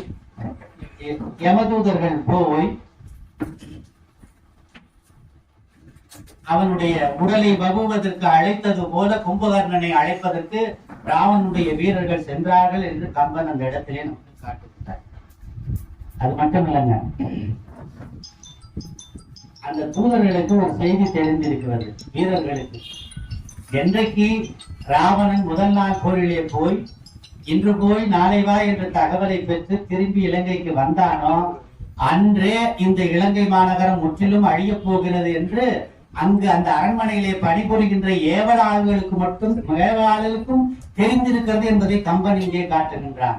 என்ன சொல்றான், உறங்குகின்ற கும்பகர்ண உங்கள் மாய வாழ்வெல்லாம் இறங்குகின்றதின்று தான் எழுந்திராய் எழுந்திராய். தூங்கிட்டு இருக்கிறார். உங்க வாழ்க்கையை அழிய போகுது, இலங்கையே அழிந்து விடக்கூடிய சூழல் வந்து விட்டது. அது தெரியாமல் இன்னமும் தூங்கிக் கொண்டிருக்கின்றாயே. கரங்கு போல விற்பிடித்த காலதூதர் கையிலே உறங்குவாய் உறங்குவாய் இனி கிடந்து உறங்குவாய் என்று சொல்லு அந்த தூதர்கள் சொல்லுகிறார். அந்த சேவகர்கள் சொல்லுகிறார்கள் என்றால் சேவகர்கள் எவ்வளவு மதிநுட்பம் வாய்ந்தவர்களாக காலத்தை கணித்திருக்கிறார்கள், என்ன பின்னாளிலே நடக்கப் போகிறது என்பதை யூகித்திருக்கிறார்கள் என்பதை கம்பன் அடிக்கோட்டிட்டு நமக்கு காட்டுவதைத்தான் அந்த வாசகம் நமக்கு புரிகிறது. நீ இது வரைக்கும் இங்க தூங்குனது போதும், உனக்கு தூங்குறதே வேலையா போச்சு, நிரந்தரமா தூங்குறதுக்கு ஒரு வாய்ப்பு வந்துருச்சு. சோ நீ அதை மிஸ் பண்ணாத, உனக்கு ஒரு வாய்ப்பு இங்க கிடைக்க போகுது, சீக்கிரம் ஏந்துற. அது தெரியாம இன்னும் தூங்கிட்டு கிடக்கிறீங்க. எவ்வளவு வேதனை இருந்தால் அவர்கள் இந்த வார்த்தையை உறங்குகின்ற கும்பகர்ண உங்கள் மாய வாழ்வெல்லாம். கம்பனுக்கு இடத்துல நம்ம சொல்ற உலக வாழ்வு என்பது மாயை நிறைந்தது. இத்தனை காலமும் நாம் தான் இந்த உலகத்தை கட்டி காத்துக் கொண்டு நீண்ட நெடுங்காலம் ஆட்சி செய்ய போகிறோம், நமக்கு மரணம் இல்லா பெருவாழ்வு உண்டு என்று நினைத்துக் கொண்டு அதெல்லாம் பொய்யிடா. இந்த மாய வாழ்க்கை இத்தனை காலம் சுகம் என்று அனுபவித்துக் கொண்டிருக்கிறீர்கள், அது பொய், அது அழிய போகிறது. புரிந்து கொண்டு எடு. யமன் உன்னை அழைக்கிறான், போ, நிரந்தர தூக்கம் உனக்கு அங்கே கிடைக்கும், ஏந்திரா, எங்க உசுரை வாங்காதடா. ரொம்ப நொந்து போய் இருக்கிறான். சில பாடல்கள்ல மிகைப்பட்ட பாடல்கள்ல பாத்தீங்கன்னா அவங்க வீரர்கள் போகின்ற போது கும்பகர்ணன் அப்படியே மலை போல படுத்து கிடக்கிறான். அவன் மூச்சு காற்று இழுக்கின்ற போது இந்த வீரர்கள் உள்ளே போறாங்க, அப்புறம் வெளியே வர்றாங்கன்னு. அதான் மிகை பாடல்கள்ல தான் இருக்கே தவிர, மர்ரை புத்தகத்தினுடைய மிகை பாடல்கள் இருக்கிறதே தவிர அந்த கம்பனுடைய பாடல் என்று அச்சிட்டு இருக்கிறார்களே அதிலே இல்லை. அந்த மிகை பாடல்களே சொல்றாரு. கம்பனுடைய கும்பகர்ணனுடைய வீரத்திற்கு சாட்சி இருக்கலாம் என்று நான் நம்பினேன். எப்போ எந்த பாடலை படித்தேன் என்று சொன்னால், போர்க்களத்துக்கு கும்பகர்ணன் வருகின்ற போது ராமன் அவனுடைய குரங்கெல்லாம் அலறி அடிச்சுட்டு ஓடியாருது. என்னடா இப்படி வர்றீங்க, சண்டை சண்டை போட போயா வர்றான். எப்படி இருக்கான், எத்தே கண்டு தெரியுமா, பயந்து அலறி அடிச்சுட்டு போறான் ராமன் சொல்லிட்டு. அந்த தேரிலே அவன் வருகின்ற காட்சியை முதலாக கும்பகர்ணனை பார்க்கின்றான் ராமன். 4 பாடலை ஆர்வலோ ஆர்வலோ இவன் ஆர்வலோ இவன் ஆர்வலோ என்று ஆச்சரியப்பட்டு பேசுகிறான். அது மட்டுமல்ல, யாரையும் எதிர்த்து போரிடுகின்ற போது தோற்றத்திலேயும் அவருடைய வீரத்தை வெளிவிடுகின்ற வீரத்திலேயும் கண்டு ஆச்சரியப்படாமல் பயம் கொள்ளாத நடுக்கமுறாத ராமன் கம்பராமாயணத்திலே மூவருடைய வில்லாட்டுகளை பார்த்து நடுக்குற்றான் என்று கம்பன் சொல்லுவான். ஒன்று ராவணன், இன்னொன்று இந்திரஜித், மூன்றாவது கும்பகர்ணன். ஐயனும் கை விதிர்புற்று நடுங்கினன்பா, எப்படா இப்படி ஒருத்தன் இருக்கிறான் அப்படின்னு. அதுக்கு ஒரு வார்த்தை ராமன் வாயிலாக கம்பன் சொல்லுகிறான். இந்த தோள்பட்டை இருக்கு பார்த்தீங்களா, இதை பார்த்துட்டு அடுத்த தோள்பட்டையை நீங்க பார்க்கணும்னா பல நாள் ஆகுமா. இந்த சோழரை பார்த்துட்டு அடுத்த சோழரை பார்க்கறதுக்குள்ள பல நாள் போகும். எங்க ஜிஆர்கே தான் சொல்வாரு, தோல் நோக்க தோன்று பல நாள் செல்லும் நாள் கழியும் என்று சொல்லி, தோளோடு தோல் நோக்க தோன்றிடும் பல நாள் கழியும் என்று சொல்லி அந்த தோளுடைய வலிமையை ராமன் சொல்லி பக்கத்தில் இருக்கக்கூடிய அத்தனை பேருக்கு யாரு யாரு யாரு என்று கேட்பான். அப்பதான் வர்ணிப்பான் ஒவ்வொன்னா. இவன் யாரு என்னன்னு வீடனன் சொல்ல ஆரம்பிப்பான். அதுக்கு முன்னாடி ஒண்ணு சொல்லிடுறேன். இவன் ஏந்து சொன்ன சாப்பாடு இருக்கு பாத்தீங்களா, அந்த சாப்பாடுங்கிறது வண்டி கணக்குல சாப்பிடுறது. வீட்டுல சொல்லுவோம் சரியான சாப்பாடு ராமன்னு சொல்லுவோம். இவ்வளவு பெரிய உருவம் வாய்ந்தவன் சாப்பிடுவானா சாப்பிட மாட்டான். ஒண்ணும் இல்லைங்க, ஒரு செய்தி அது உண்மையா இருக்குங்கிறது நான் நம்பினேன். விமானத்துல பஸ் ஏறி இங்க நான் 1 to 1 தான் ஏறினேன். பைபாஸ்ல தான் வந்துச்சு. தாராசுரம் தாண்டி பைபாஸ்ல கடைசி ரோட தான் நான் உட்கார்ந்தேன். அதான் சீட் இருந்துச்சு. கடைசி ரோட இந்த பக்கம் நான் உட்கார்ந்துருந்தேன். அந்த கடைசியில ஒரு ஜெய்ஜானிக்கான ஒரு பிள்ளர் உட்கார்ந்துருந்தான். பையன் தான், ஒரு 25 வயசு தாங்க இருக்கும். நல்லா குண்டு. 10 நிமிஷம் கழிச்சு பாத்தீங்கன்னா கொரட்டை விட்டாம பாருங்க சவுண்டு.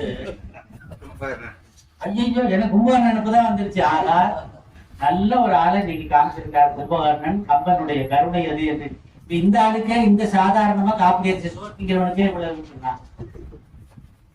600 சகடத்து அடிசிலும் 100 குடங்களாக நுங்கினான் கும்பன் என்று கம்பன் சொன்னான்.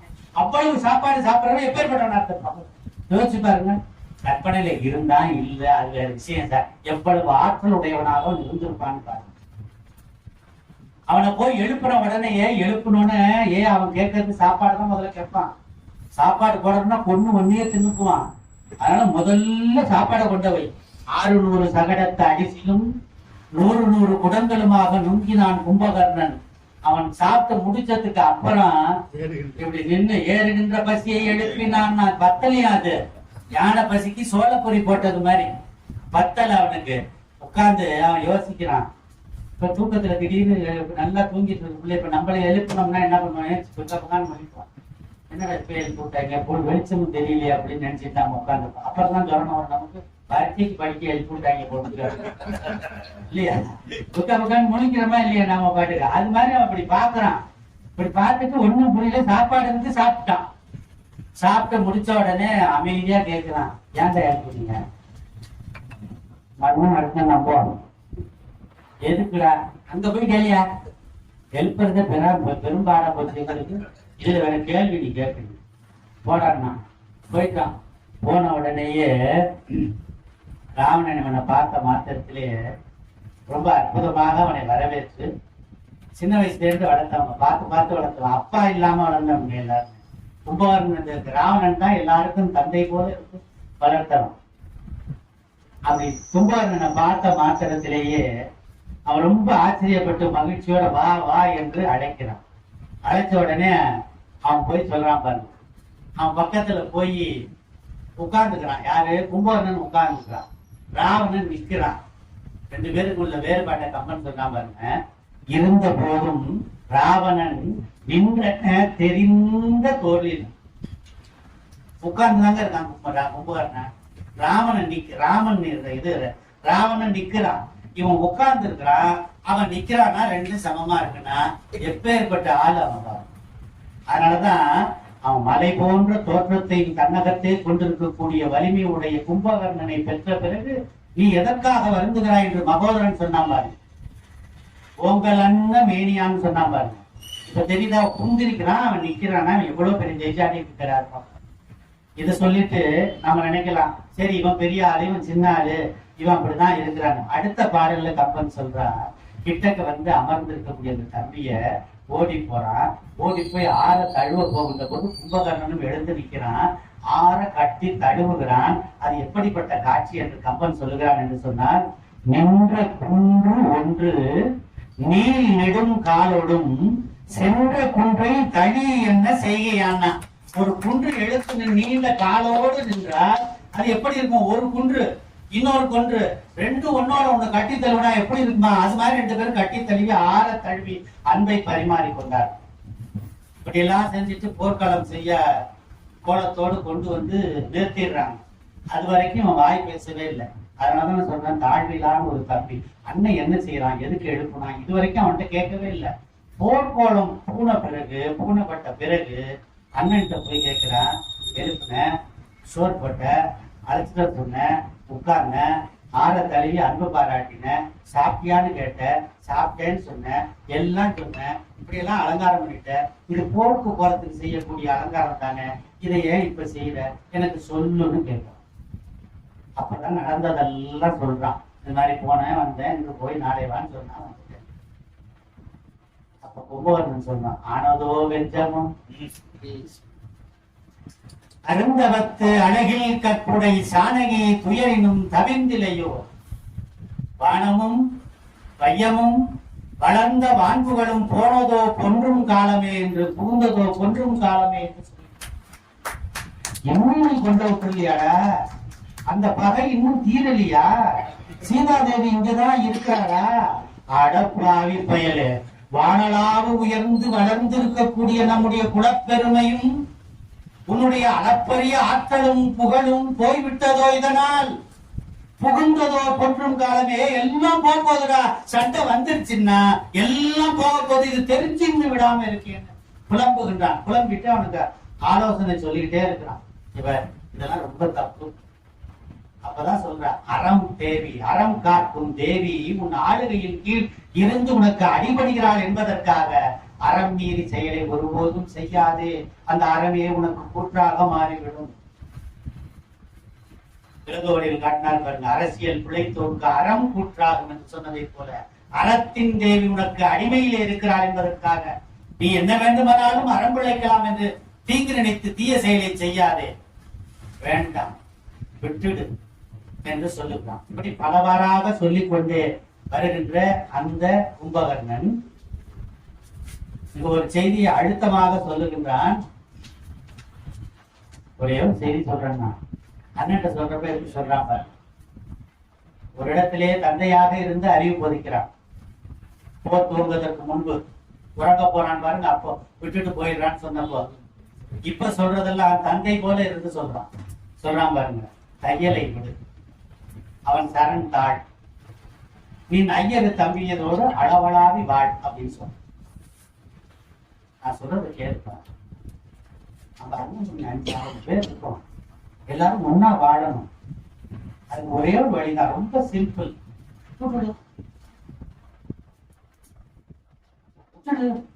கல்யாணம் ஆனவங்களுக்கு தீயா பேசுற அந்த கல்யாணத்துல சொன்னாராம், மணமக்களுக்கு பேசுறப்ப மணமகனுக்கு மட்டும் தனியா சொன்னாராம், இந்த பாரு முடிஞ்சா அடங்கி போ, இது அடங்கிப்பாரு, இல்லைன்னா அடங்கி போயிருக்கோம் அப்படின்னு சொன்னார். அந்த வாசனை மாதிரி இங்க ஒரே ஒரு செய்தி இருக்கும், இவ்வளவு நல்லா இருக்கலாம், போனதெல்லாம் போகட்டும், இனி சிறப்போட இருக்கலாம்னு ஒன்னேன்னு சொல்றேன். ஒன்னு கேளுன்னா தையலை விட்டுட்டு சும்மா இருக்காரு, அவன் சும்மா இருக்க மாட்டான். என் கொண்டாடி நீ அழைச்சிட்டு போயிடுவ, கொஞ்சம் சௌரியத்துக்கு வச்சிருந்து திருப்பி கொண்டாந்து விடுவ, நான் உன்னை அதை ஏற்றுக்கிட்டு உன்னை நான் மன்னிச்சிருந்தோமா, கொஞ்சம் சண்டை தான் போடுவான். காலில் விழுந்து சரண் கூப்பிடுப்பா, ஏதோ தெரியாம குத்தி கட்டு போய் செஞ்சுட்டேன் அப்படின்னு ஒரு வார்த்தை சொல்லு, அவன் மன்னிப்பாங்க. அந்த குணம் கொண்டவன் ராமன், அவன் ஏக நாயகன், சூரிய குலத்தின் மரபு, சொன்ன சொல்லை காப்பாற்ற முடியும். அவன் தாழ்வு சரணடைய, இவனுக்கு தன்மானம் விட்டு கொடுக்குது, போக சொல்லுன்னு ஏறுது. அடுத்த வார்த்தை சொல்றான், அது சரி, நீ பெரிய வீரன் தானே, புஜபல பராக்கிரமுடையவன் தானே, புத்தி கூர்மை ரொம்ப இருக்குது தானே உனக்கு. ஒரு போர் எப்படி செய்யணும்னு நீ பல காலம் போரிலே வெற்றி பெற்று வந்து பல ராஜ்யத்திற்கு நீ தலைவனாகத்தானே இருக்கிற. இப்ப மட்டும் ஏன்டா அந்த போர் முறையை மாத்தின நீ அப்படின்னு என்னன்னு கேட்கிறான். ஒருத்தனை ஜெயிக்கணும்னா ஒரே நேரத்துல சுத்தி வளைச்சு நம்முடைய முழுமையான படைகளை அத்தனையும் திரட்டி கொண்டு போய் நின்று அடிச்சுன்னா அவனை ஜெயிச்சுட்டு வரலாம். என்னமோ கொஞ்சம் கொஞ்சமா பந்தியா வார்த்தை ரொம்ப பிடிச்சிருந்தது.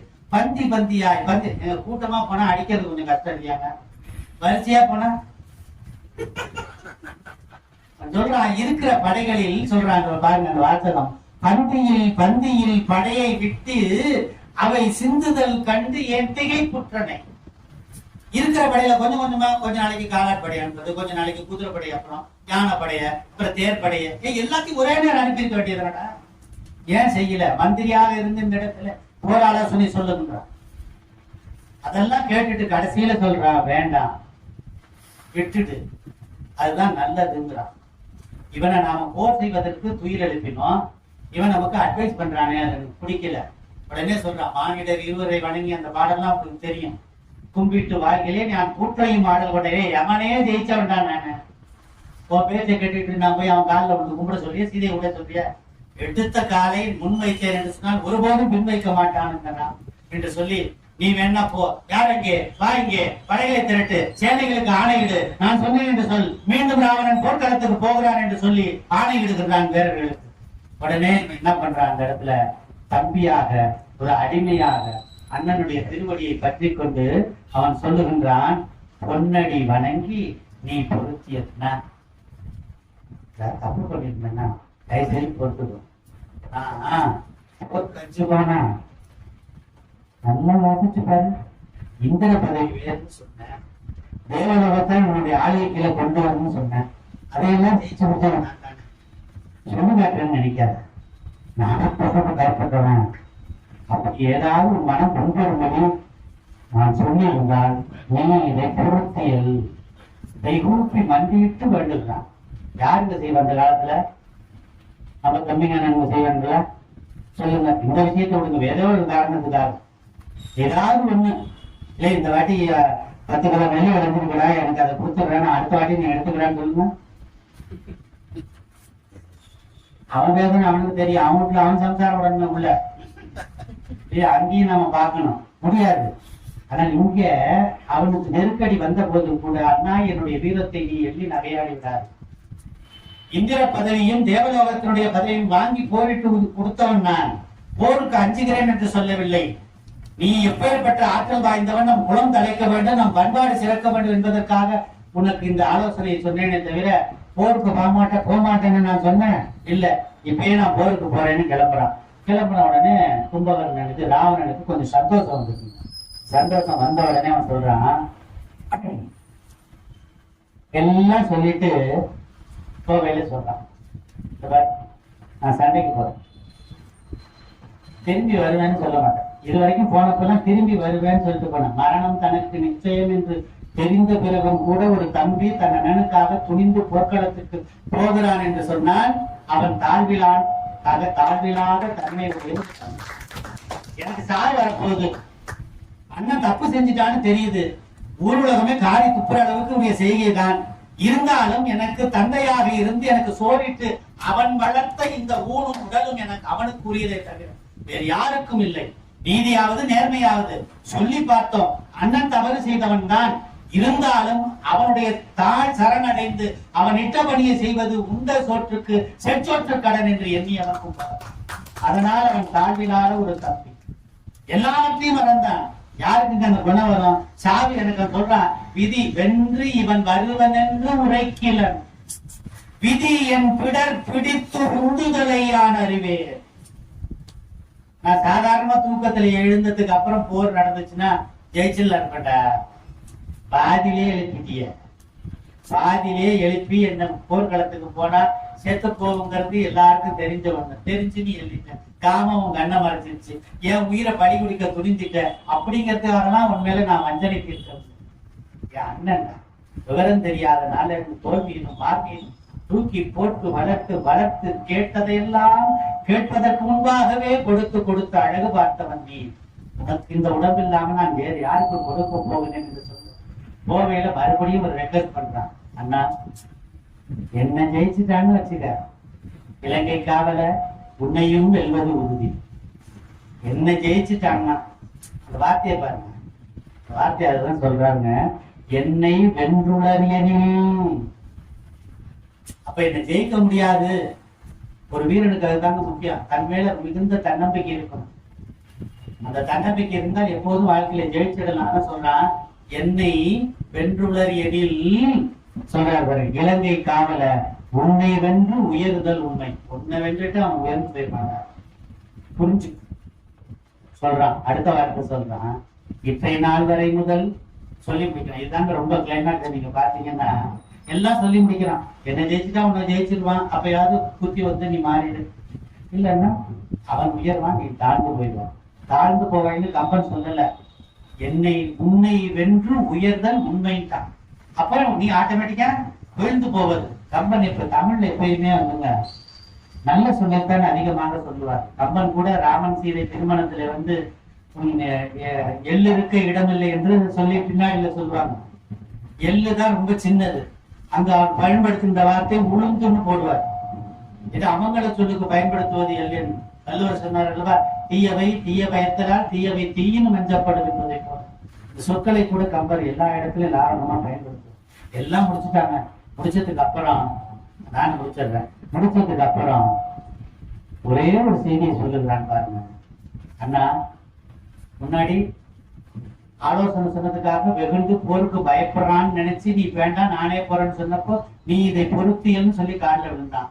இப்ப சொல்றான், அண்ணா நான் பிறந்ததுல இருந்து இந்த நிமிஷம் வரைக்கும் உன் மனம் நோக்கும்படி ஏதாவது ஒரு சிறு செயல் செய்திருந்தால், அவன் சொல்றான் பாருங்க, அம்பன் போராடு பாருங்க அந்த இடத்துல, இன்றைய நாள் வரை முதல் யான் முன் செய்தன குற்றமும் உடையனின். இந்த குற்றமும் நான் இதுவரைக்கும் தப்பு செஞ்சிருக்கல, ஒருவேளை குற்றமும் உடையனில் தவறு செய்திருப்பேனே, ஆனால் பொருத்தி கொற்றவன். பிறந்ததுல இருந்து இந்த நிமிஷம் வரைக்கும் ஏதாவது ஒரு தவறு செய்திருந்தால் என்னை மன்னித்து விடு, பொறுத்துக்கொள் என்று சொல்லி அவன் கால் பணிந்து விட்டு போகிறான். அப்படி போனதுக்கு அப்புறம் தான் போர்க்களத்துல ராமன் பார்க்கிறான். தோளோடு தோல் செல்ல தொடர்ந்து பல நாள் செல்லும் என்ற காட்சியை கண்டு வீரனை பார்த்து யார்களோ இவன் என்று கேட்கிறான். அப்ப அவன் ஒரு வார்த்தையில சொல்லுகின்றான், இலங்கை வேந்தன் பின்னோன் என் முன்னோன். ராவணன் சொல்லிருக்கலாம்ல, எவ்வளவு மரியாதையை பாருங்க. வீடனன் அறத்தின் பக்கம் நிற்கிறதுக்காக ராமன் பக்கம் போனவன் தான். அவனும் அங்க இருந்து ராமனை தாழ்த்து சொல்லல, என் அண்ணன் ராவணன் தம்பிடா அப்படின்னு சொல்லிருக்கலாம்ல. இலங்கை வேந்தன் இலங்கை வேந்தன் பின்னோன் என் முன்னோன்னா பேரே சொல்லலங்க. இன்னைக்கு புருஷனே பேர் சொல்லி கூப்பிடுறாங்க, சுப்பிரமணி காப்பி போட்டியா. காலம் அப்படி இன்னைக்கு மாறி போயிடுச்சு. சொல்றான், இலங்கை வேந்தன் பின்னோன் என் முன்னோன் என்று சொல்லி அந்த பெயரிலே கூட நாகரிகத்தை பண்பாட்டை கம்பன் சொல்லி முடிச்சுட்டு அடுத்தது சொல்றான், இவன் யாருடான்னு கேட்கிறான். நான் சுருக்கமா சொல்லி முடிக்கிறேன். ஆழியாய் இவன் ஆகுவான், ஏழை வாழ்வுடைய எம்முனோன், தாழ்விழா ஒரு தம்பியான், ஊழி நாளும் உறங்குவான். நாளும் தூங்கிட்டே இருப்பான். தூங்குறாங்கிறதுக்காக வீணா போனோம்னு நினைச்சிடாரு. எந்த சூழலிலும் தன்னுடைய நிலையிலிருந்து தாழ்ந்த தன்மை உடையவன் அவன், ஒருபோதும் இல்லாத நிலை உயர்ந்த பண்புடையவன் அவன் இருந்தவன். அவன் எப்படிப்பட்டவன் தெரியுமா? கடைசியில சொல்றாங்க பாருங்க, எல்லாத்தையும் சொல்றான். கும்பகர்ணனை பத்தி பெரிய பெருமை எல்லாம் சொல்றான். இவன் ஆற்றல் வாய்ந்தவன், மதிநுட்பம் வாய்ந்தவன், மந்திரியை விட ஆலோசனை சொல்வதிலே நுட்பம் வாய்ந்தவன், பின்னால் வருவதை முன்கூட்டியே உழைத்து சொல்லக்கூடிய ஆற்றலை தெரிந்தவன், அறம் உணர்ந்தவன், அறம் உணர்த்தியவன், எல்லாம் தெரிந்தவன் தான் சொல்லிட்டு சொல்றான். நன்றி இது அன்று நமக்கு. கும்பகர்ணன் ராமா, இன்னைக்கு கும்பகர்ணன் போருக்கு வந்துட்டான், இது நல்லதுன்னு நினைக்காத. இந்த இடத்துல சேர்த்து சொல்றான் பாருங்க, ராவணன் இது இலங்கை வேந்தன் முன்னோன் பின்னோன் எனக்கு முன்னோன்னு சொன்னவன் அந்த வீடனன் இந்த இடத்துல ஒரு வார்த்தை சொல்றான் பாருங்க, நன்று இது நமக்குங்கிறான். அங்க அண்ணனை பத்தி சொல்றப்ப அந்த பாசம். இப்ப போர்க்களத்துக்கு இவன் வந்துட்டான் அப்படின்னோட கும்பகர்ணன் வந்தது நமக்கு நல்லது அல்ல, அவனையும் சேர்த்து சொல்றான் பாருங்க. நமக்கு நல்லது அல்ல, நன்று இது அன்று நமக்கு என ஒன்று நீதி உணர்த்தினான். ராவணனுக்கும் சொன்னான், எல்லாருக்கும் சொன்னவன் அதையும் புரிஞ்சுக்கோ, இவன் நன்று அல்ல நமக்கு வந்து இன்று காலன் முன் எய்தினான். இதுவும் கம்பனுடைய. யமனுக்கு முன்னாடி இன்னைக்கு வந்து நின்றுட்டான் அவன். யார சொல்றான் யமன்னு? மறைமுகமா யார சொல்றான் யமன்னு? ராமனை சொல்றான். அதான் கம்பனுடைய மதிநுட்பம். நீ யமன்டா எங்க அண்ணனுக்கு, இன்று யமன் முன் வந்து எய்தினான். எல்லாம் சொல்லி முடிக்கிறான். எல்லாம் முடிச்சதுக்கு அப்புறம் எப்படியாவது இவனை நம்ம பக்கம் சேர்த்துக்கிறது நல்லதுன்னு சுக்ரீவன் சொல்றான். ஆமா, எப்பயுமே அப்படித்தானே, இன்னைக்கு அரசியல் அப்படித்தானே நடக்குது. அது மாதிரி சுக்ரீவன் சொல்றான், இவனை பொண்ணு ஒண்ணு நமக்கு ஆக போவதில்லை, இவனை நம்ம பக்கம் சேர்த்துட்டாங்க. எவ்வளவு தன்னுடைய தோல்வியை வந்து மறைமுகமா அப்படி பெரிய வெற்றி பெற்ற தன்மையில சொல்றது போல சுக்ரீவன் சொன்ன, இவனை பொண்ணு ஒண்ணு நமக்கு ஆக போகுது, அப்புறம் என்ன கூப்பிடுவீங்க? கேள்வி வந்தா இல்லையா? அப்போ கும்பகனுடைய பெருமையை பாருங்க. அப்படி சொன்ன அந்த சுக்ரீவன் இவனை எப்பயாவது நம்ம பக்கம் அழைச்சிட்டு வந்துடலாம். ராமன் கேட்கலாம், அழைச்சிட்டு வந்தா நல்லதுதான், யாரு போறதுன்னு எல்லாரும் சேர்ந்து சுக்ரீவன் வீடனை கை காட்டுறாங்க. நம்ம கனியை எடுத்து நம்ம கனியை எடுத்துட்டு சரின்ட்டான். வந்துட்டோம், நல்லதோ கெட்டதோ போவோம். வீடனும் போறான். போர்க்களத்துல கும்பகர்ணன் வந்து வீடனை பார்த்த உடனேயே ஒரு வார்த்தை சொல்றான், சாதியின் புண்மை இன்னும் தவிர்ந்திடையோ அப்படின்னு கேட்கிறான். ஏடா உன் சாதிக்கு இன்னும் போக, நீ அங்க போயிட்டேன்னு நினைச்சு ரொம்ப சந்தோஷப்பட்ட. ஏன் தெரியுமா? நீ அறம் உணர்ந்தவன்டா. நீ நாளும் கோளும் எப்படி தெரியும் என்பதை பற்றி கற்று தேர்ந்துணர்ந்தவன். அறம் என்றால் என்ன, அறம் அல்லாதனி என்ன என்பதை ஆலோசனை சொல்வதிலே வல்லவனாக இருக்கிறவன். நீ எல்லாம் தெரிந்து அண்ணன் செய்தது தவறு என்று தெரிந்து நீ அவன் பக்கம் போனதை நினைத்து நான் வருத்தப்படாமல் மகிழ்ச்சி. ஏன் தெரியுமா? நம் குலத்துல நாங்க எல்லாம் செத்து போயிடுவோன்னு எனக்கு தெரியும். நீ ஒருத்தன் உயிர் பிழைப்ப, அதனால நம் குலம் தலைக்கு சந்தோஷமா இருந்தேன்டா. அட சண்டால பாவி, சாதி புத்தி ஒண்ணு விட்டு போகலையே, திரும்பி இங்க வந்துட்டியான்னு. சாதியின் புண்மை இன்னும் தவிர்ந்திலை போலும் என்று கேட்டான். அடுத்த வார்த்தை சொல்றான் பாருங்க, போர்க்களை வந்துருச்சுடா, நாங்கெல்லாம் சாக போறோம். நம்ம கூட பிறந்த அண்ணன் தம்பி 4 பேரு, நீ ஒருத்தர் போயிட்ட, அண்ணன் தம்பி 3 பேரும் செத்து போயிடுவான். செத்து போயிட்டதுக்கு அப்புறம் அனாதை இல்ல, இந்த உலகத்துல அனாதையா செத்து கிடக்கான்னு பாருங்க. எவனும் ஒரு பையன் சொல்றதுக்கு இல்லாம என் தம்பி வீரன் இருக்காண்டா, அவன் எள்ளும் தண்ணி எங்களுக்கு தெளிப்பாண்டா. நீர்க்கடன் ஆற்றுவதற்கு நீ ஒருவனாவது இருக்கிறாய் என்று நான் சந்தோஷப்பட்டனே படுவாவி, சாதி பற்றி போகாம இங்க வந்துட்டேன்னு கேட்கிறான். அப்பயும் அமைதியா இருக்கிறான். ஏன்னா கோபத்துல கேட்கிறான். கேட்டுட்டு அதுக்கப்புறம் சொல்றான், எதுக்காக இங்க வந்தேன்னு கேட்கிறான். அவன் சொல்றான், இப்பதான் கொஞ்சம் மூளைத்தலை வேலையெல்லாம் நடக்குது, அது சொன்னா ரொம்ப நேரம் ஆகும், சுருக்கமா 2 வார்த்தையில சொல்லிடுறேன். போறான் அண்ணா, நிறைய ராமாயணம் போனா உன் ஆற்றல் எல்லாம் சொன்னேன், அண்ணன் செய்யறது தப்பு தானே, நீ அறம் உணர்ந்தவன் நல்லவா, எனக்கே ஒரு காலத்துல அறம் போதித்தவன் நல்லவா, சீதையை கொண்டு விட்டுட்டேன்னு சொல்லிட்டு தானே நீ தூங்க போன, இப்ப போர்க்களத்துக்கு அவனுக்கு துணையா நீ வந்து நிற்கிறது சரியான்னா. அண்ணன் தப்பு செஞ்சான், என்ன இருந்தாலும் அவன் நம்ம அண்ணன்டா, உடன் பிறக்கூடா, உனக்கும் சோறு அவன் தானே போட்டு வளர்த்தான் அப்பா மாதிரி, நீ போயிட்ட அதோட விட்டு என்ன டிஸ்டர்ப் பண்ண. எனக்கு தெரியும் எது தப்பு எது தவறு. தப்பு செஞ்சா இப்படி விளையாடக்கூடாது, அண்ணனுக்கு கூட இருந்து அறிவுரை சொல்லி அவனை திருத்த முற்படணும். அதுதான் தம்பிக்கு அழகு. இதை மறந்துட்டு நீ போயிட்ட, ஆனாலும் பரவாயில்ல, அது உன் வழக்கம், உன்னுடைய கல்வி, நீ கற்றுக்கொண்ட ஆசிரியரிடம் இருந்து பெற்றது, நீ போன ரைட்டு விட்டுடு.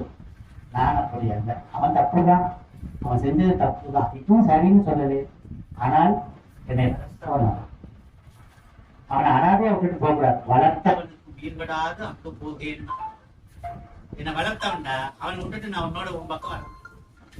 இன்னொரு தடவை அடுத்த மூளைத்தலை வருது. என்னன்னு பாத்தீங்க அப்படின்னம்னா, ராமன் எனக்கு என்ன தெரியுமா சொல்லியிருக்கான், ராமனை கொன்னதுக்கு அப்புறம் இலங்கைக்கு ஒரு அரசன் வேண்டும் அல்லவா, அந்த அரச பதவியை உனக்கு தந்து இலங்கை வேந்தனாக உன்னை நான் உன் ராஜ்யத்தை இலங்கை முழுவதும் உனக்கே தருகிறேன்னு சொன்னா, அதை நான் உனக்கு தர்றேன். அடுத்த வார்த்தை, அதை நான் உனக்கு தர்றேன், நீயே ராஜாவாயிரு. நான் இலங்கை முழுவதும் உனக்கு நான் தந்துடுறேன். தந்துட்டு நீ என்ன பண்ணுவேன்னு கேட்காத, நீ என்ன சொல்றியோ அதை கேட்டு உனக்கு ஏவலால அடிபணித்து நான் இருக்கிறேன் அப்படின்னு சொல்லி கூப்பிடுறான். என்னென்னமோ சொல்றான். இன்னும் முடியவே முடியாதுன்னு சொல்லி மறுத்து விட்டு ஒரு வார்த்தை சொல்றான். வீடனா, இந்த வாழ்க்கையில் அரச பதவி என்பதும் ஆளுகின்ற தன்மையிலே இருக்கக்கூடிய அதிகாரம் என்பதும் ஒரு நாள் இருக்கும், ஒரு நாள் போய்விடும். இந்த உலகம் முழுவதையும் நீ எனக்கு கொடுத்தாலும் அதை முழுமைகால் நானே ஒருவனே ஆண்டு கொண்டு போகின்ற சூழல் எனக்கு மட்டுமல்ல, யாருக்கும் வாய்க்க போவது கிடையாது. ஒருவேளை உன் பேச்சை நம்பி ராமன் உனக்கு தருவதாக சொன்ன அந்த நாட்டையும் அரச பதவியும் தந்த பிறகு அதை நான் பெற்றுக்கொண்டு அண்ணன் இறந்த பிறகு அந்த ஆட்சி கட்டிலே அமர்ந்தால் போர்க்களத்திலே எய்கின்ற அம்பு போல் அந்த அரியாசனத்தின் கீழ் இருந்து அந்த எண்ணம் என்னை குத்தி கொண்டே இருக்குமடா. அதை நான் எப்படி வெவ்வேறடா தம்பி, என்னை உறுத்துமடா தம்பி, அது எனக்கு வேண்டாம். நீர்கோள வாழ்வை நச்சி நெடுதினால் வளர்த்து பெண்ணை கார்கோல மேனி மைந்த எந்துயர் தவிர்த்தியாயின் கார்கோல மேனியானை கூடிதின் கடிதி என்றான். நீ இன்னும் இங்கிருந்து பேசி என் துன்பத்தில் ஆட்படுத்தாத. என் துயர் தீர்க்க வேண்டும் என்று நீ விரும்பினால் என்னை விட்டு இங்கேருந்து ஓடி போய்விடு, ராமன் பால் சென்று விடு. ஏன் அந்த வார்த்தையை சொன்னா? பின்வரும் பாடலை சொன்னா எனக்கு கோபம் வருகிறது, நான் வெகுண்டு எழுந்து உன்னை கொள்ளுவதற்கு முன்பாக நீ ஓடி போய்விடு. எவ்வளவு உறுதி படைத்த நெஞ்சனாக இருக்கிறான் பாருங்க. எத்தனை ஆசைகளை காட்டி, எந்த ஆசைக்கும் பயன்படாமல், எதற்கும் மயங்கி விடாமல், எந்த ஆசையும் தன் மனதை உட்படுத்திக் கொள்ள விரும்பாமல், அறம் என்று நினைத்தாலும் கூட வளர்த்தவனுக்கு உயிர்படாமல் வேறு எங்கும் போவது மரபு அன்று, அது அறம் அன்று என்று எண்ணிய கும்பகர்ணன் வீடனனை விரட்டி விடுகின்றான். விரட்டி விட்டு அவன் போகின்ற போது வீடனை இவன் காலில் விழுந்து கும்பிட்டு போறான். போன பிறகு பழையதையெல்லாம் நினைச்சு பார்க்கிறான் கும்பகர்ணன், எப்படியெல்லாம் இருந்தன்னு நினைக்க அவன் கண்ணீர் வந்தது. கண்ணீர் எப்படி வந்தது என்று சொல்லுகின்றான். உள்ள நீரெல்லாம் மாறி முதிர நீர் ஒழுக நின்றான். உடம்புல கண்ணீர் வத்தி போச்சான். அந்த கண்ணீர் எல்லாம் ரத்தமாக மாறி வருகிறான். போகின்ற பாதையே பார்த்து காத்து கொண்டே நின்றான். வீடனன் போனான். பிறகு போர் நடந்தது. இறுதியிலே ராமனுடைய அம்பு பட்டு கும்பகர்ணன் மாறுகிறான். அங்கங்களை ஒவ்வொன்றாக சிதைக்கிறான். ஒரு கையை வெட்டுகிறான். வலது கையை வெட்டிய பிறகு இடது கையை எடுத்து, இடது கையினால் அந்த வெட்டிய வலது கையை எடுத்து சண்டையிடுகிறான். இரண்டு கையும் போன பிறகு கீழே உருண்டு பிறண்டுகின்றான். மாநக சேவைகள் அழிந்து கதறுகின்றன. கால்களினால் குதித்து குதித்து மிதித்துக் கொள்ளுகின்றான். ஒரு காலை இழந்த பிறகும் இன்னொரு காலினாலும் நொண்டி நொண்டி போய் தன்னுடைய கடைசி ரத்தம் சுண்டுகின்ற வரை பிறண்டும் மரண்டும் வாயினால் ஊதியும் மூக்கினால் மூச்சு விட்டும் முடிந்த அளவுக்கு கடைசி சொட்டு ரத்தம் இருக்குன்னு சொல்ற பாருங்க. அது வரைக்கும் கும்பகர்ணன் போர்க்களத்திலே ராவணனுக்காக உயிரை விட்டு மாளுகிறான். அந்த உயிரை விடுகின்ற தருணத்தில் ஏற்கனவே சுக்கிரீவனால் காது மூக்கும் கண்ணும், அந்த காது மூக்கும் அறுபட்டு போன பிறகு கடித்து கொதறிய பிறகு மூக்கிலா முகம் என்று என்னை பார்த்து தேவர்களும் இந்திரர்களும் சாதாரணமா என்ன பார்த்தாலே பயப்படுவாங்கடா. ஏ ராமா, உன்கிட்ட ஒரு வேண்டுகோள். அதுக்கு முன்னாடி ஒண்ணு சொல்றான். இவர் ராமா, உன்கிட்ட ஒன்னே ஒண்ணுதான் கேட்கிறேன், என்ன காப்பாத்து. அதெல்லாம் கிடையாது, அதெல்லாம் முடியாது. என் தம்பி இருக்கான வீடனன் உன்கிட்ட வந்துட்டான். இப்ப நான் செத்ததுக்கு அப்புறம் இன்னும் என் அண்ணன் கோவப்படுவான் ராவணன். அவன் தம்பியோட தன்மை என்ன என்பது புரியாத மடையன். அதனால் நான் தான் மடையன்னு சொல்றேன். அந்த வார்த்தை கூட அவன் பயன்படுத்தல. புரியாதவன். அந்த கோபத்துல அவன் கொண்டாடும் கொள்வான் வீடனன். அதனால என் தம்பிய, ஒரு தம்பி இருக்கான் பாரு, லக்குவனன், அனுமன், இவர்கள் ரெண்டு பக்கமும் அருகே இருந்து காப்பாத்திது. அது ஒண்ணு போதும். நீ எனக்கு ஒண்ணு செய்ய வேண்டாம். கும்பகர்ணன் இப்படிப்பட்ட வீரத்தை, கும்பகர்ணனுடைய வீரத்தை பார்த்து பார்த்து ரசித்து, இவனையா நாம அம்பு விட்டு கொன்னோம் என்று மனம் சஞ்சலப்பட்டு தடுமாறி இந்த வீரத்தை பார்த்து வியந்து நின்ற ராமன், உனக்கு ஏதாவது நான் செய்யணும்னு நினைக்கிறேன், ஏதாவது ஒண்ணு வேணும், ஒண்ணு செய்ய வேண்டாம். சாதாரணமா என்ன பார்த்தாலே எல்லா பேரும் பயப்படுவாங்க. இப்போ மூக்கு அருந்து, காது அருந்து, பெரிய தோற்றத்தோட தலை மட்டும் வெட்டுப்பட்டு கிடந்தா அதை பார்த்து எத்தனையோ பேர் அச்சப்படுவார்கள். அந்த துன்பத்தையும் கொடுக்க வேண்டாம். இழக்கூடிய தன்மையும் எனக்கு வேண்டாம். ஒண்ணு செய்ய, உன் அம்பு இருக்குல்ல, அந்த அம்பினால் இந்த தலையை துண்டி, அந்த தலையை மட்டும் எடுத்து ஆழ கடலிலே அமுத்துறான். அமுத்துனாலும் அந்த மூக்கு வழியாகவும், கண்ணு வழியாகவும், காது வழியாகவும், வாய் வழியாகவும் நீர் உள்ளே போக போக போக போக போக இந்த காட்சி சொற்களை படிச்சீங்கன்னா கம்பன் ரொம்ப ரசிச்சு எழுதியிருக்கிறாங்க. அதனாலதான் கல்வியில் சிறந்த தமிழ்நாடு, உயர் கம்பன் பிறந்த தமிழ்நாடு, கம்பன் இசைத்த கவியெல்லாம் நான் பாரதி பாடுறதுக்கு அதுதான் காரணம். அப்பேற்பட்ட அந்த கம்பன் வாழ்ந்த மானுடம் பிறந்த இந்த கும்பகர்ணன் இப்படித்தான் இறந்து போனான். அவன் இறந்தும் புகழ் பெற்றான். என்னை பொறுத்தவரையில் ராமாயணத்தில் ராமனை விட ராவணனை விட ஏனைய கதாபாத்திரை விட என் மனதிலே ஆழப்பதிந்த அறம் மீறாத ஒரு தன்மையிலே இருந்து அறம் மீறியவனுக்கு அறிவுரையும் சொல்லி அவன் மீறினான் என்பதற்காக அவனை விட்டு எல்லாம் போய்விடாமல் உடன் பிறந்த தம்பி ஆற்ற வேண்டிய கடமையை உள்வாங்கி கொண்டு செஞ்சோற்று கடன் கணிக்க தனக்கு சாவு வரும் என்று தெரிந்திருந்தும் கூட உலக ஆசைகளை சுட்டிக்காட்டி அரச பதவியும் ஏனைய ராஜ்யமும் கிடைக்கும் என்று ஆசை சுட்டிக்காட்டப்பட்ட போதும் அது அத்தனையும் வேண்டாம் என்று மறுத்து எல்லாவற்றையும் விட செஞ்சோற்று கடனுக்கு உயிர் கொடுப்பதே சாலவும் சிறந்தது என்று தன் நிலையில் இருந்து ஒருபோதும் தாழ்வில்லாத தம்பியாக நின்று மாண்டு புகழை பெற்ற உயர்ந்தவனாக கும்பன் நிற்கிறான். அத்தகைய கும்பன் நிற்பதற்கு கம்பன் தமிழ் ஒரு காரணம். அவனை அறிமுகப்படுத்தி பேச வாய்ப்பளித்த உங்கள் அத்தனை நல்லுறவுகள் நன்றி கிடைத்திருக்கிறேன். வணக்கம். மகேசனை பத்தி நம்ம அவரு பேசின பிறகு நம்ம பேசுறதெல்லாம் பாயாசம் சாப்பிட்டுட்டு பட்டாணிகள்ல மெல்ற மிகச்சிறந்த பேச்சு. என்னன்னா நம்மள ஒவ்வொரு பாத்திரத்தையுமே ஒவ்வொரு இதா இருந்து தொடர் சொற்பொழிவே நடத்தலாம். ஒவ்வொரு இந்திரஜித்தை பத்தி லக்குவனை பத்தி நிறைய ஒவ்வொரு பாத்திரமுமே அந்த மாதிரி கம்பருடைய தாக்கம் இல்லாத ஆட்களே கிடையாது. அதாவது ஒரே ஒரு செய்தி, பாரதிதாசன் திராவிட இயக்கத்தை சார்ந்தவர், முற்போக்குவாதி. ஆனா அவர்கிட்ட வர அத்தனை பேர்த்தையும் நீ முன்னாடி போய் கம்பராமாயணத்தை படி, அப்பதான் உனக்கு சொல்லாட்சி வரும் அப்படின்பாரு. இது மாதிரி 93 சங்கங்களுக்கு மேல அதுல கையாண்டிருக்காரு கம்பர். ஆரம்ப புலவர்கள் கவிஞர்கள் எல்லாம் கட்டாயம் கம்பராமாயணத்தை படிக்கணும் சொல்லாட்சிக்காக. அவர் அதுல உள்ள கருத்துக்கள் எல்லாம் முரண்பட்டாலும் எந்த அளவுக்கு முரண்பட்டார்னா தீக்கால தீ பரவட்டும்னு கம்பராமாயணத்தை கொடுத்துற போராட்டம் பண்றாங்க. அதுக்கு பாரதிதாசன் உடன்படல. அவரு பெரியாரோட தான் இருக்காரு, அண்ணாவோட தான் இருக்காரு. ஆனா அந்த போராட்டத்துக்கு ஆதரவாக ஒரு வரி கூட வகிக்கிறாரு. அது மாதிரி கம்பருடைய பாதிப்பு அவர்கிட்ட நிறைய இருக்கும். அந்த ஓசை நயம் அவர்கிட்ட இருந்து வாங்குறது, அப்புறம் இந்த மைவண்ணத்தனே கைவண்ணம் அங்கே கண்டு கால்வண்ணம் இங்கே பூசணிக்காயை பத்தி அதே மாதிரியே பாடியிருப்பாரு பாரதிதாசன். அந்த மாதிரியான இது இருக்கு. இங்க இன்றைய கவிஞர் வரைக்கும் எல்லார்ட்டையுமே கம்பனுடைய பாதிப்பு இருக்கு, ராமாயணத்தோட பாதிப்பு இருக்கு. சும்மா நம்ம நேரங்கிறது இந்த 3 ஒரு ஹைக்கு மட்டும் கபிலன் அழகாக இருப்பார். தந்தைக்கு 1000 மனைவிகள், ஒரு சந்தேகமும் இல்லை. மகனுக்கு ஒரே மனைவி, 1000 சந்தேகங்கள்.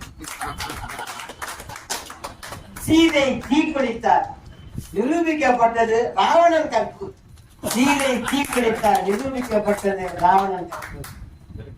இலங்கை போர் முள்ளிவாய்க்கால ரொம்ப உக்கிரமா நடந்துட்டு இருக்கிறப்ப ஒருத்தர் எழுதினாரு, இலங்கையில் போர் என்றதும் கும்பகர்ணன் விழித்துக் கொண்டான், நாம் தான் தூங்கி விட்டோம். நன்றி. இத மகேஸ்வரை வச்சு இன்னும் ஒரே ஒரு மட்டும் சொல்லணும், இல்லாட்டி நன்றி மறந்தவனாக. அவர் அவரு கலந்துகிட்ட அந்த அரட்டை அரங்கத்துல நானும் கலந்துக்கிறதுல ஒரு சின்ன வாய்ப்பு அளிச்சு தஞ்சையில தான் இருந்துச்சு. அதற்கு பிறகு கனடா அமெரிக்கால அந்த மிகப்பெரிய நகைச்சுவையான விசுவலா மிரண்டு போயிட்டார். அந்த மாதிரியான இது அவரை பத்தி அது மாதிரி எனக்கு தனிப்பட்ட முறையிலையும் அவரு நிறைய வாய்ப்புகள்லாம் வாங்கி கொடுத்திருக்கிறாரு. பட்டிமன்ற வாய்ப்புகள்லாம் நிறைய வாங்கி கொடுத்திருக்கிறாரு. அந்த நன்றி மறக்கக்கூடாது. நிலவினை காட்டி சாதம் ஊட்டுவது, நிலவினை காட்டி உணவினை ஊட்டுதல் அன்னையின் அன்பு. நிலவினை காட்டி உணவினை ஊட்டுதல் அன்னையின் அன்பு. சமுதாய நிலையினை காட்டி நகைச்சுவை உணர்வினை ஊட்டுதல் மகேசனின் பண்பு. அவருக்கு முழு நகைச்சுவை இன்னைக்கு காட்டல, சீரியஸான தலைப்புகளை விட்டாரு. நன்றி நன்றி. மகாகவி பாரதிக்கு கம்பன் மீது அப்படிப்பட்ட ஒரு ஈடுபாடு. திருவள்ளுவர் ஒரு கண் என்றால் கம்பர் இன்னொரு கண் என்று சொல்லக்கூடிய அளவுக்கு கம்பனில் தோய்ந்தார். கம்பன் எதிர்த்த கவியெல்லாம் நானே என்று சொல்லுவார். கம்பர் அது பாரதியார் பாடினப்ப கல்வி சிறந்த தமிழ்நாடுன்னு பாடினப்ப எழுத்தறிவு பெற்ற சதவீதம் 10% தான். ஒரு 10% எழுத்தறிவு பெற்ற ஒரு நாட்டை கல்வி சார்ந்த தமிழ்நாடுன்னு பாரதியார் எப்படி தெரியாமல சொல்றாரு? அடுத்த வார்த்தை சொல்றாரு பாருங்க, ஒரு கம்பன் பிறந்த தமிழ்நாடு. கம்பனுக்கு இணையா ஒரு புறவரை சொல்ல முடியுமா? அந்த யாமறிந்த புறவரிலிருந்து கம்பன் வள்ளுவன் இளம்பன் சொல்றார். சில சொற்கள் எல்லாம் பாத்தீங்கன்னாக்க ஒரு புறவன் சொல்வது அவருக்கே பொருந்தும். ஒரு உதாரணத்துக்கு சொல்றேன். நம்முடைய மகாகவி பாரதியார் வ.உ.சி.யுடைய தியாகத்தையும் அவருடைய பட்ட இன்னல்களையும் சொல்லும் பொழுது, 1000 வருடம் ஓய்ந்து கிடந்த பின்னர் வாராறு போல வந்த மாமணியை தோற்போமோ என்று வருந்தி வருந்தி உருக்கமாக பாடுவார். அது அந்த வரிகள் அப்படியே பாரதிக்கும் பொருந்தும். 1000 வருடம் ஓய்ந்து கிடந்த பின்னர் வாராது போல வந்த மாமணி தான் பாரதி. தமிழன்னையில் 800 ஆண்டுகால கர்ப்பத்தில் இருந்தவர் பாரதி என்று வைரமுத்து அழகாக சொல்வார். அப்படி இந்த கம்பர் சொல்லும் பொழுது, கம்பர் வந்து அனுமனை பற்றி பாராட்டி சொல்லும் பொழுது, செவிக்கு தேனென ராகவன் புகழனை திருத்தும் கவிக்கு நாயகன் என்று அனுமனை சொல்வார். இந்த கவிக்குங்கிற அந்த இடத்துல கவிஞரையும் குறிக்கும், கவி என்பது குரங்கையும் குறிக்கும். செவிக்கு தேன ராமனுடைய பெருமையை திருத்தும் கவிக்கு நாயகன் அனுமன் சொல்றது, அது அப்படியே கம்பருக்கும் பொருந்துவது இல்லையா? நம்முடைய ராமனுடைய புகழை திருத்திய ஒரு மாபெரும் கவிஞர். மற்றபடி எல்லா கவிஞர்களும் பாடியிருக்கிறார்கள். இன்னும் ஒன்றே ஒன்று சொல்ல வேண்டும். நம்முடைய கவிஞர் S.T. சுந்தரம் அவர்கள் சொல்வார், நாமக்கல் ராமலிங்கம் பிள்ளை சொன்னதை பற்றி மகேசன் அவர்கள் சொன்னார்கள். கவிமணி தேசியம் பிள்ளை அற்புதமாக ஒரு கவிதை எழுதியிருக்கிறார். அதை அப்படியே S.T. சுந்தரம் அவர்கள் கல்வரின் காதலி என்கிற ஒரு படத்தை தயாரித்தார். அதில் வந்து சிவாஜி கணேசனும் பானுமதியும் நடித்திருந்தார்கள். அதில் ஒரு பாட்டு வைக்க வேண்டும், அதற்கு கவிமணி தேசிய பாட்டு வைக்க வேண்டும் என்று அவர் வைத்தார். வைத்துட்டு சொல்லுவார், நமக்குன்னா கம்பன் பாட்டு தெரியும், ஆனா அது எப்படிப்பட்டது என்று அற்புதமாக கவிமணி சொல்கிறார். வெயிற்கேற்ற நிழலுண்டு வீசும் தென்றல் காற்றுண்டு, வெயிற்கேற்ற நிழலுண்டு. அடுத்து அவன் பாடுறான், கையில் கம்பல் கவி ஒன்று கலசம் நிறைய அமுதுண்டு அமுதுண்டு, வெயிற்கேற்ற நிழலுண்டு. சொல்லுவாரு, நமக்கெல்லாம் அமிர்தம் கிடைக்காது, ஏன்னா அது வானவர்கள் தேவர்களுக்கு உரியது, மனிதர்களுக்கு கிடைக்குமா? ஆனால் கம்பன் வந்து எல்லாருக்கும் கிடைக்கணும்னு தன்னுடைய கவிதையை அமுதமாக படைத்தான் என்று அற்புதமாக தொடக்கம் சொல்வார். இந்த வாய்ப்பிற்கு நன்றி கூறி நேரத்தில் நிறுவார். வணக்கம். 59வது வாரம். 59 வாரங்களிலேயே இவ்வளவு ஒரு பெருமை மிக பேச்சை கேட்கக்கூடிய ஒரு வாய்ப்பை நல்கிய இருக்கிறேன். அதாவது கம்பரை பத்தி பேசுறதை விட கம்பரை பத்தி பேசிய நண்பரை பத்தி பேசுவதை நான் பெருமையாக கருதுகிறேன். உண்மையாகவே சொல்றேன். எனக்கு அப்படியே நான் மெய்மறந்து இருந்தேன். அது நண்பர் சொன்னது 1 மணி நேரம், அந்த நண்பர் சொன்னது 1/2 மணி நேரம். ஆனால் 65 நிமிடங்கள் பேசியிருக்கிறார் நண்பர். எனக்கு இது 65 நிமிடமாக தெரியவில்லை, ஏதோ 5-6 நிமிடமாக தான் என்னுடைய மனத்தில் படுகிறது. இந்த நேரம், இந்த கடிகாரம் இன்னும் கொஞ்சம் லேட்டாக போயிருக்க கூடாதா என்று நான் இயங்குகிறேன், வருந்துகிறேன். பின்னோக்கி ஓடி இருக்க கூடாதா? நண்பர் சொல்வது போல் முன்னோக்கி செல்வதற்கு பதிலாக சற்று பின்னோக்கி போயிருந்தால் இன்னும் 1/2 மணி நேரம் பேச்சு கேட்கலாமே என்ற ஒரு ஆதங்கம் மனசில் படுகிறது. எனவே இந்த நல்ல நேரத்திலே மேலும் ஒரு தாழ்மையான வேண்டுகோளாக வைக்க விரும்புகிறேன். மீண்டும் ஒரு முறை இந்த அவைக்கு நீங்கள் வர வேண்டும்,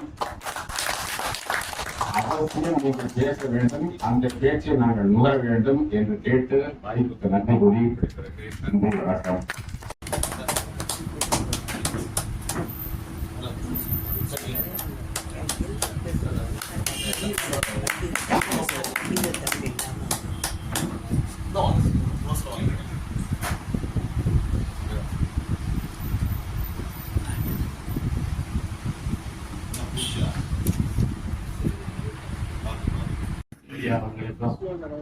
இங்கே வந்திருக்கின்ற நமது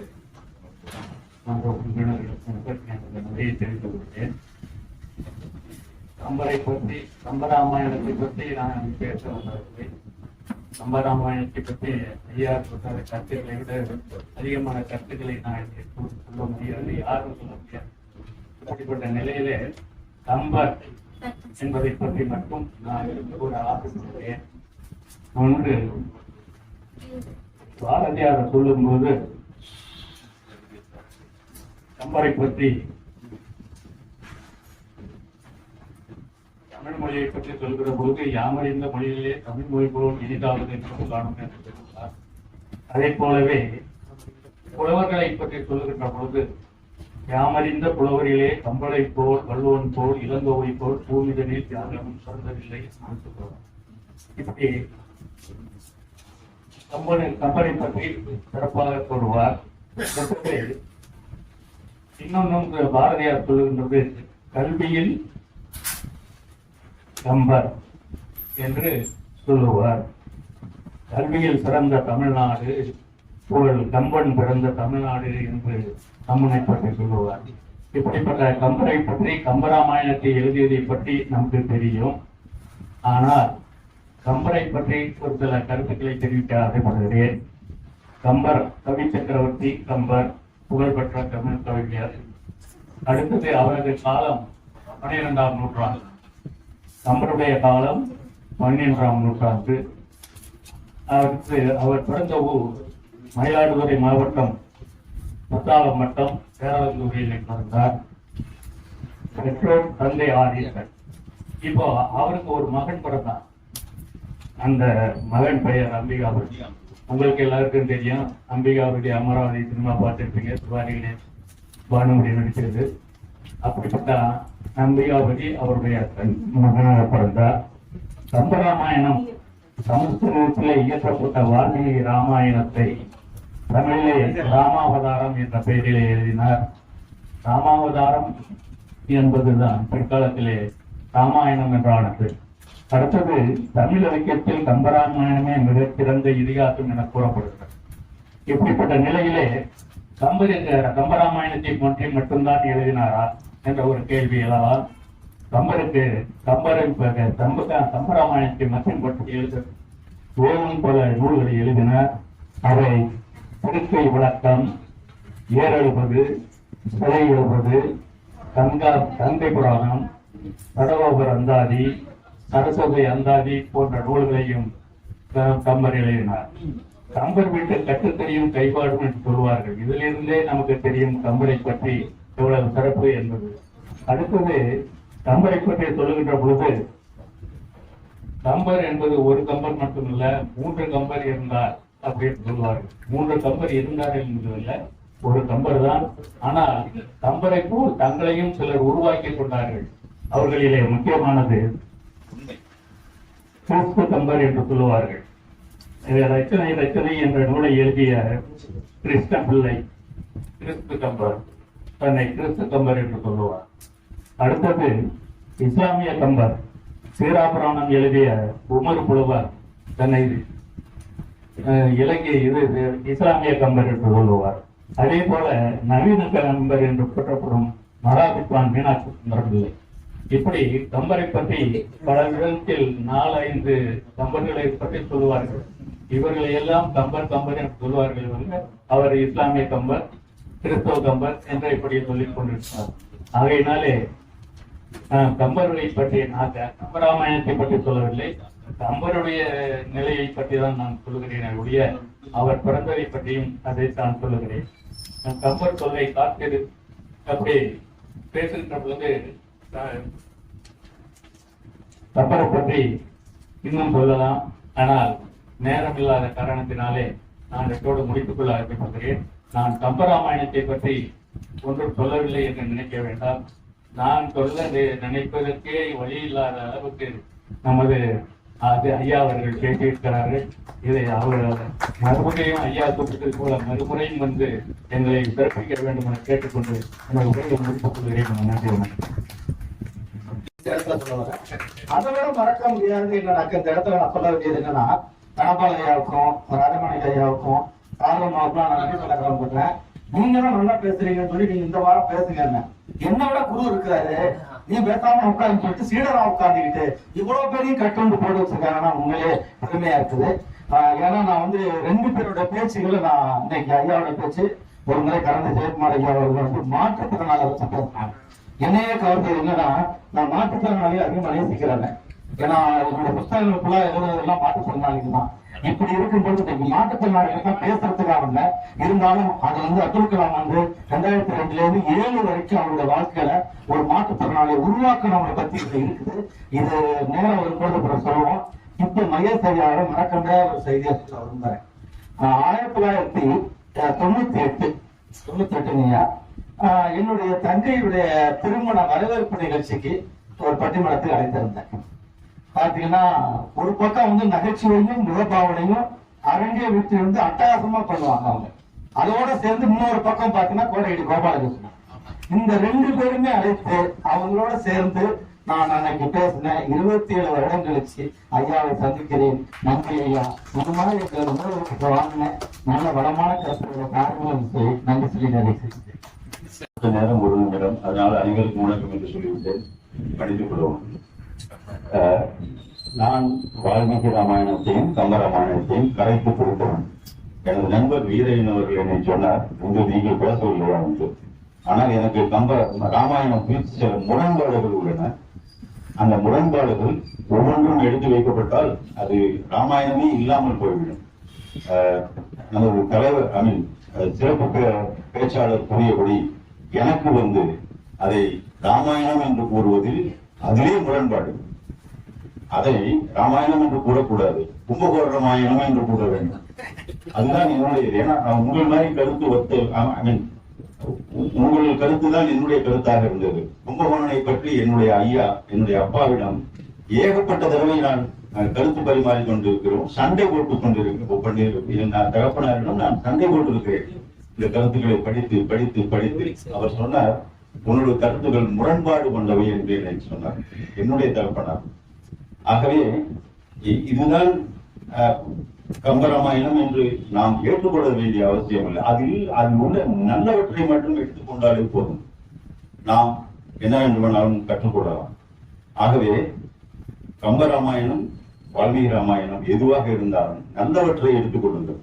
அதில் கும்பகர்ணன் தான் ஹீரோ, கும்பகர்ணன் தான் அதில் உள்ள கடைசி வரைக்கும் அவர்தான் ஹீரோ, ராமன் ஹீரோ இல்லை.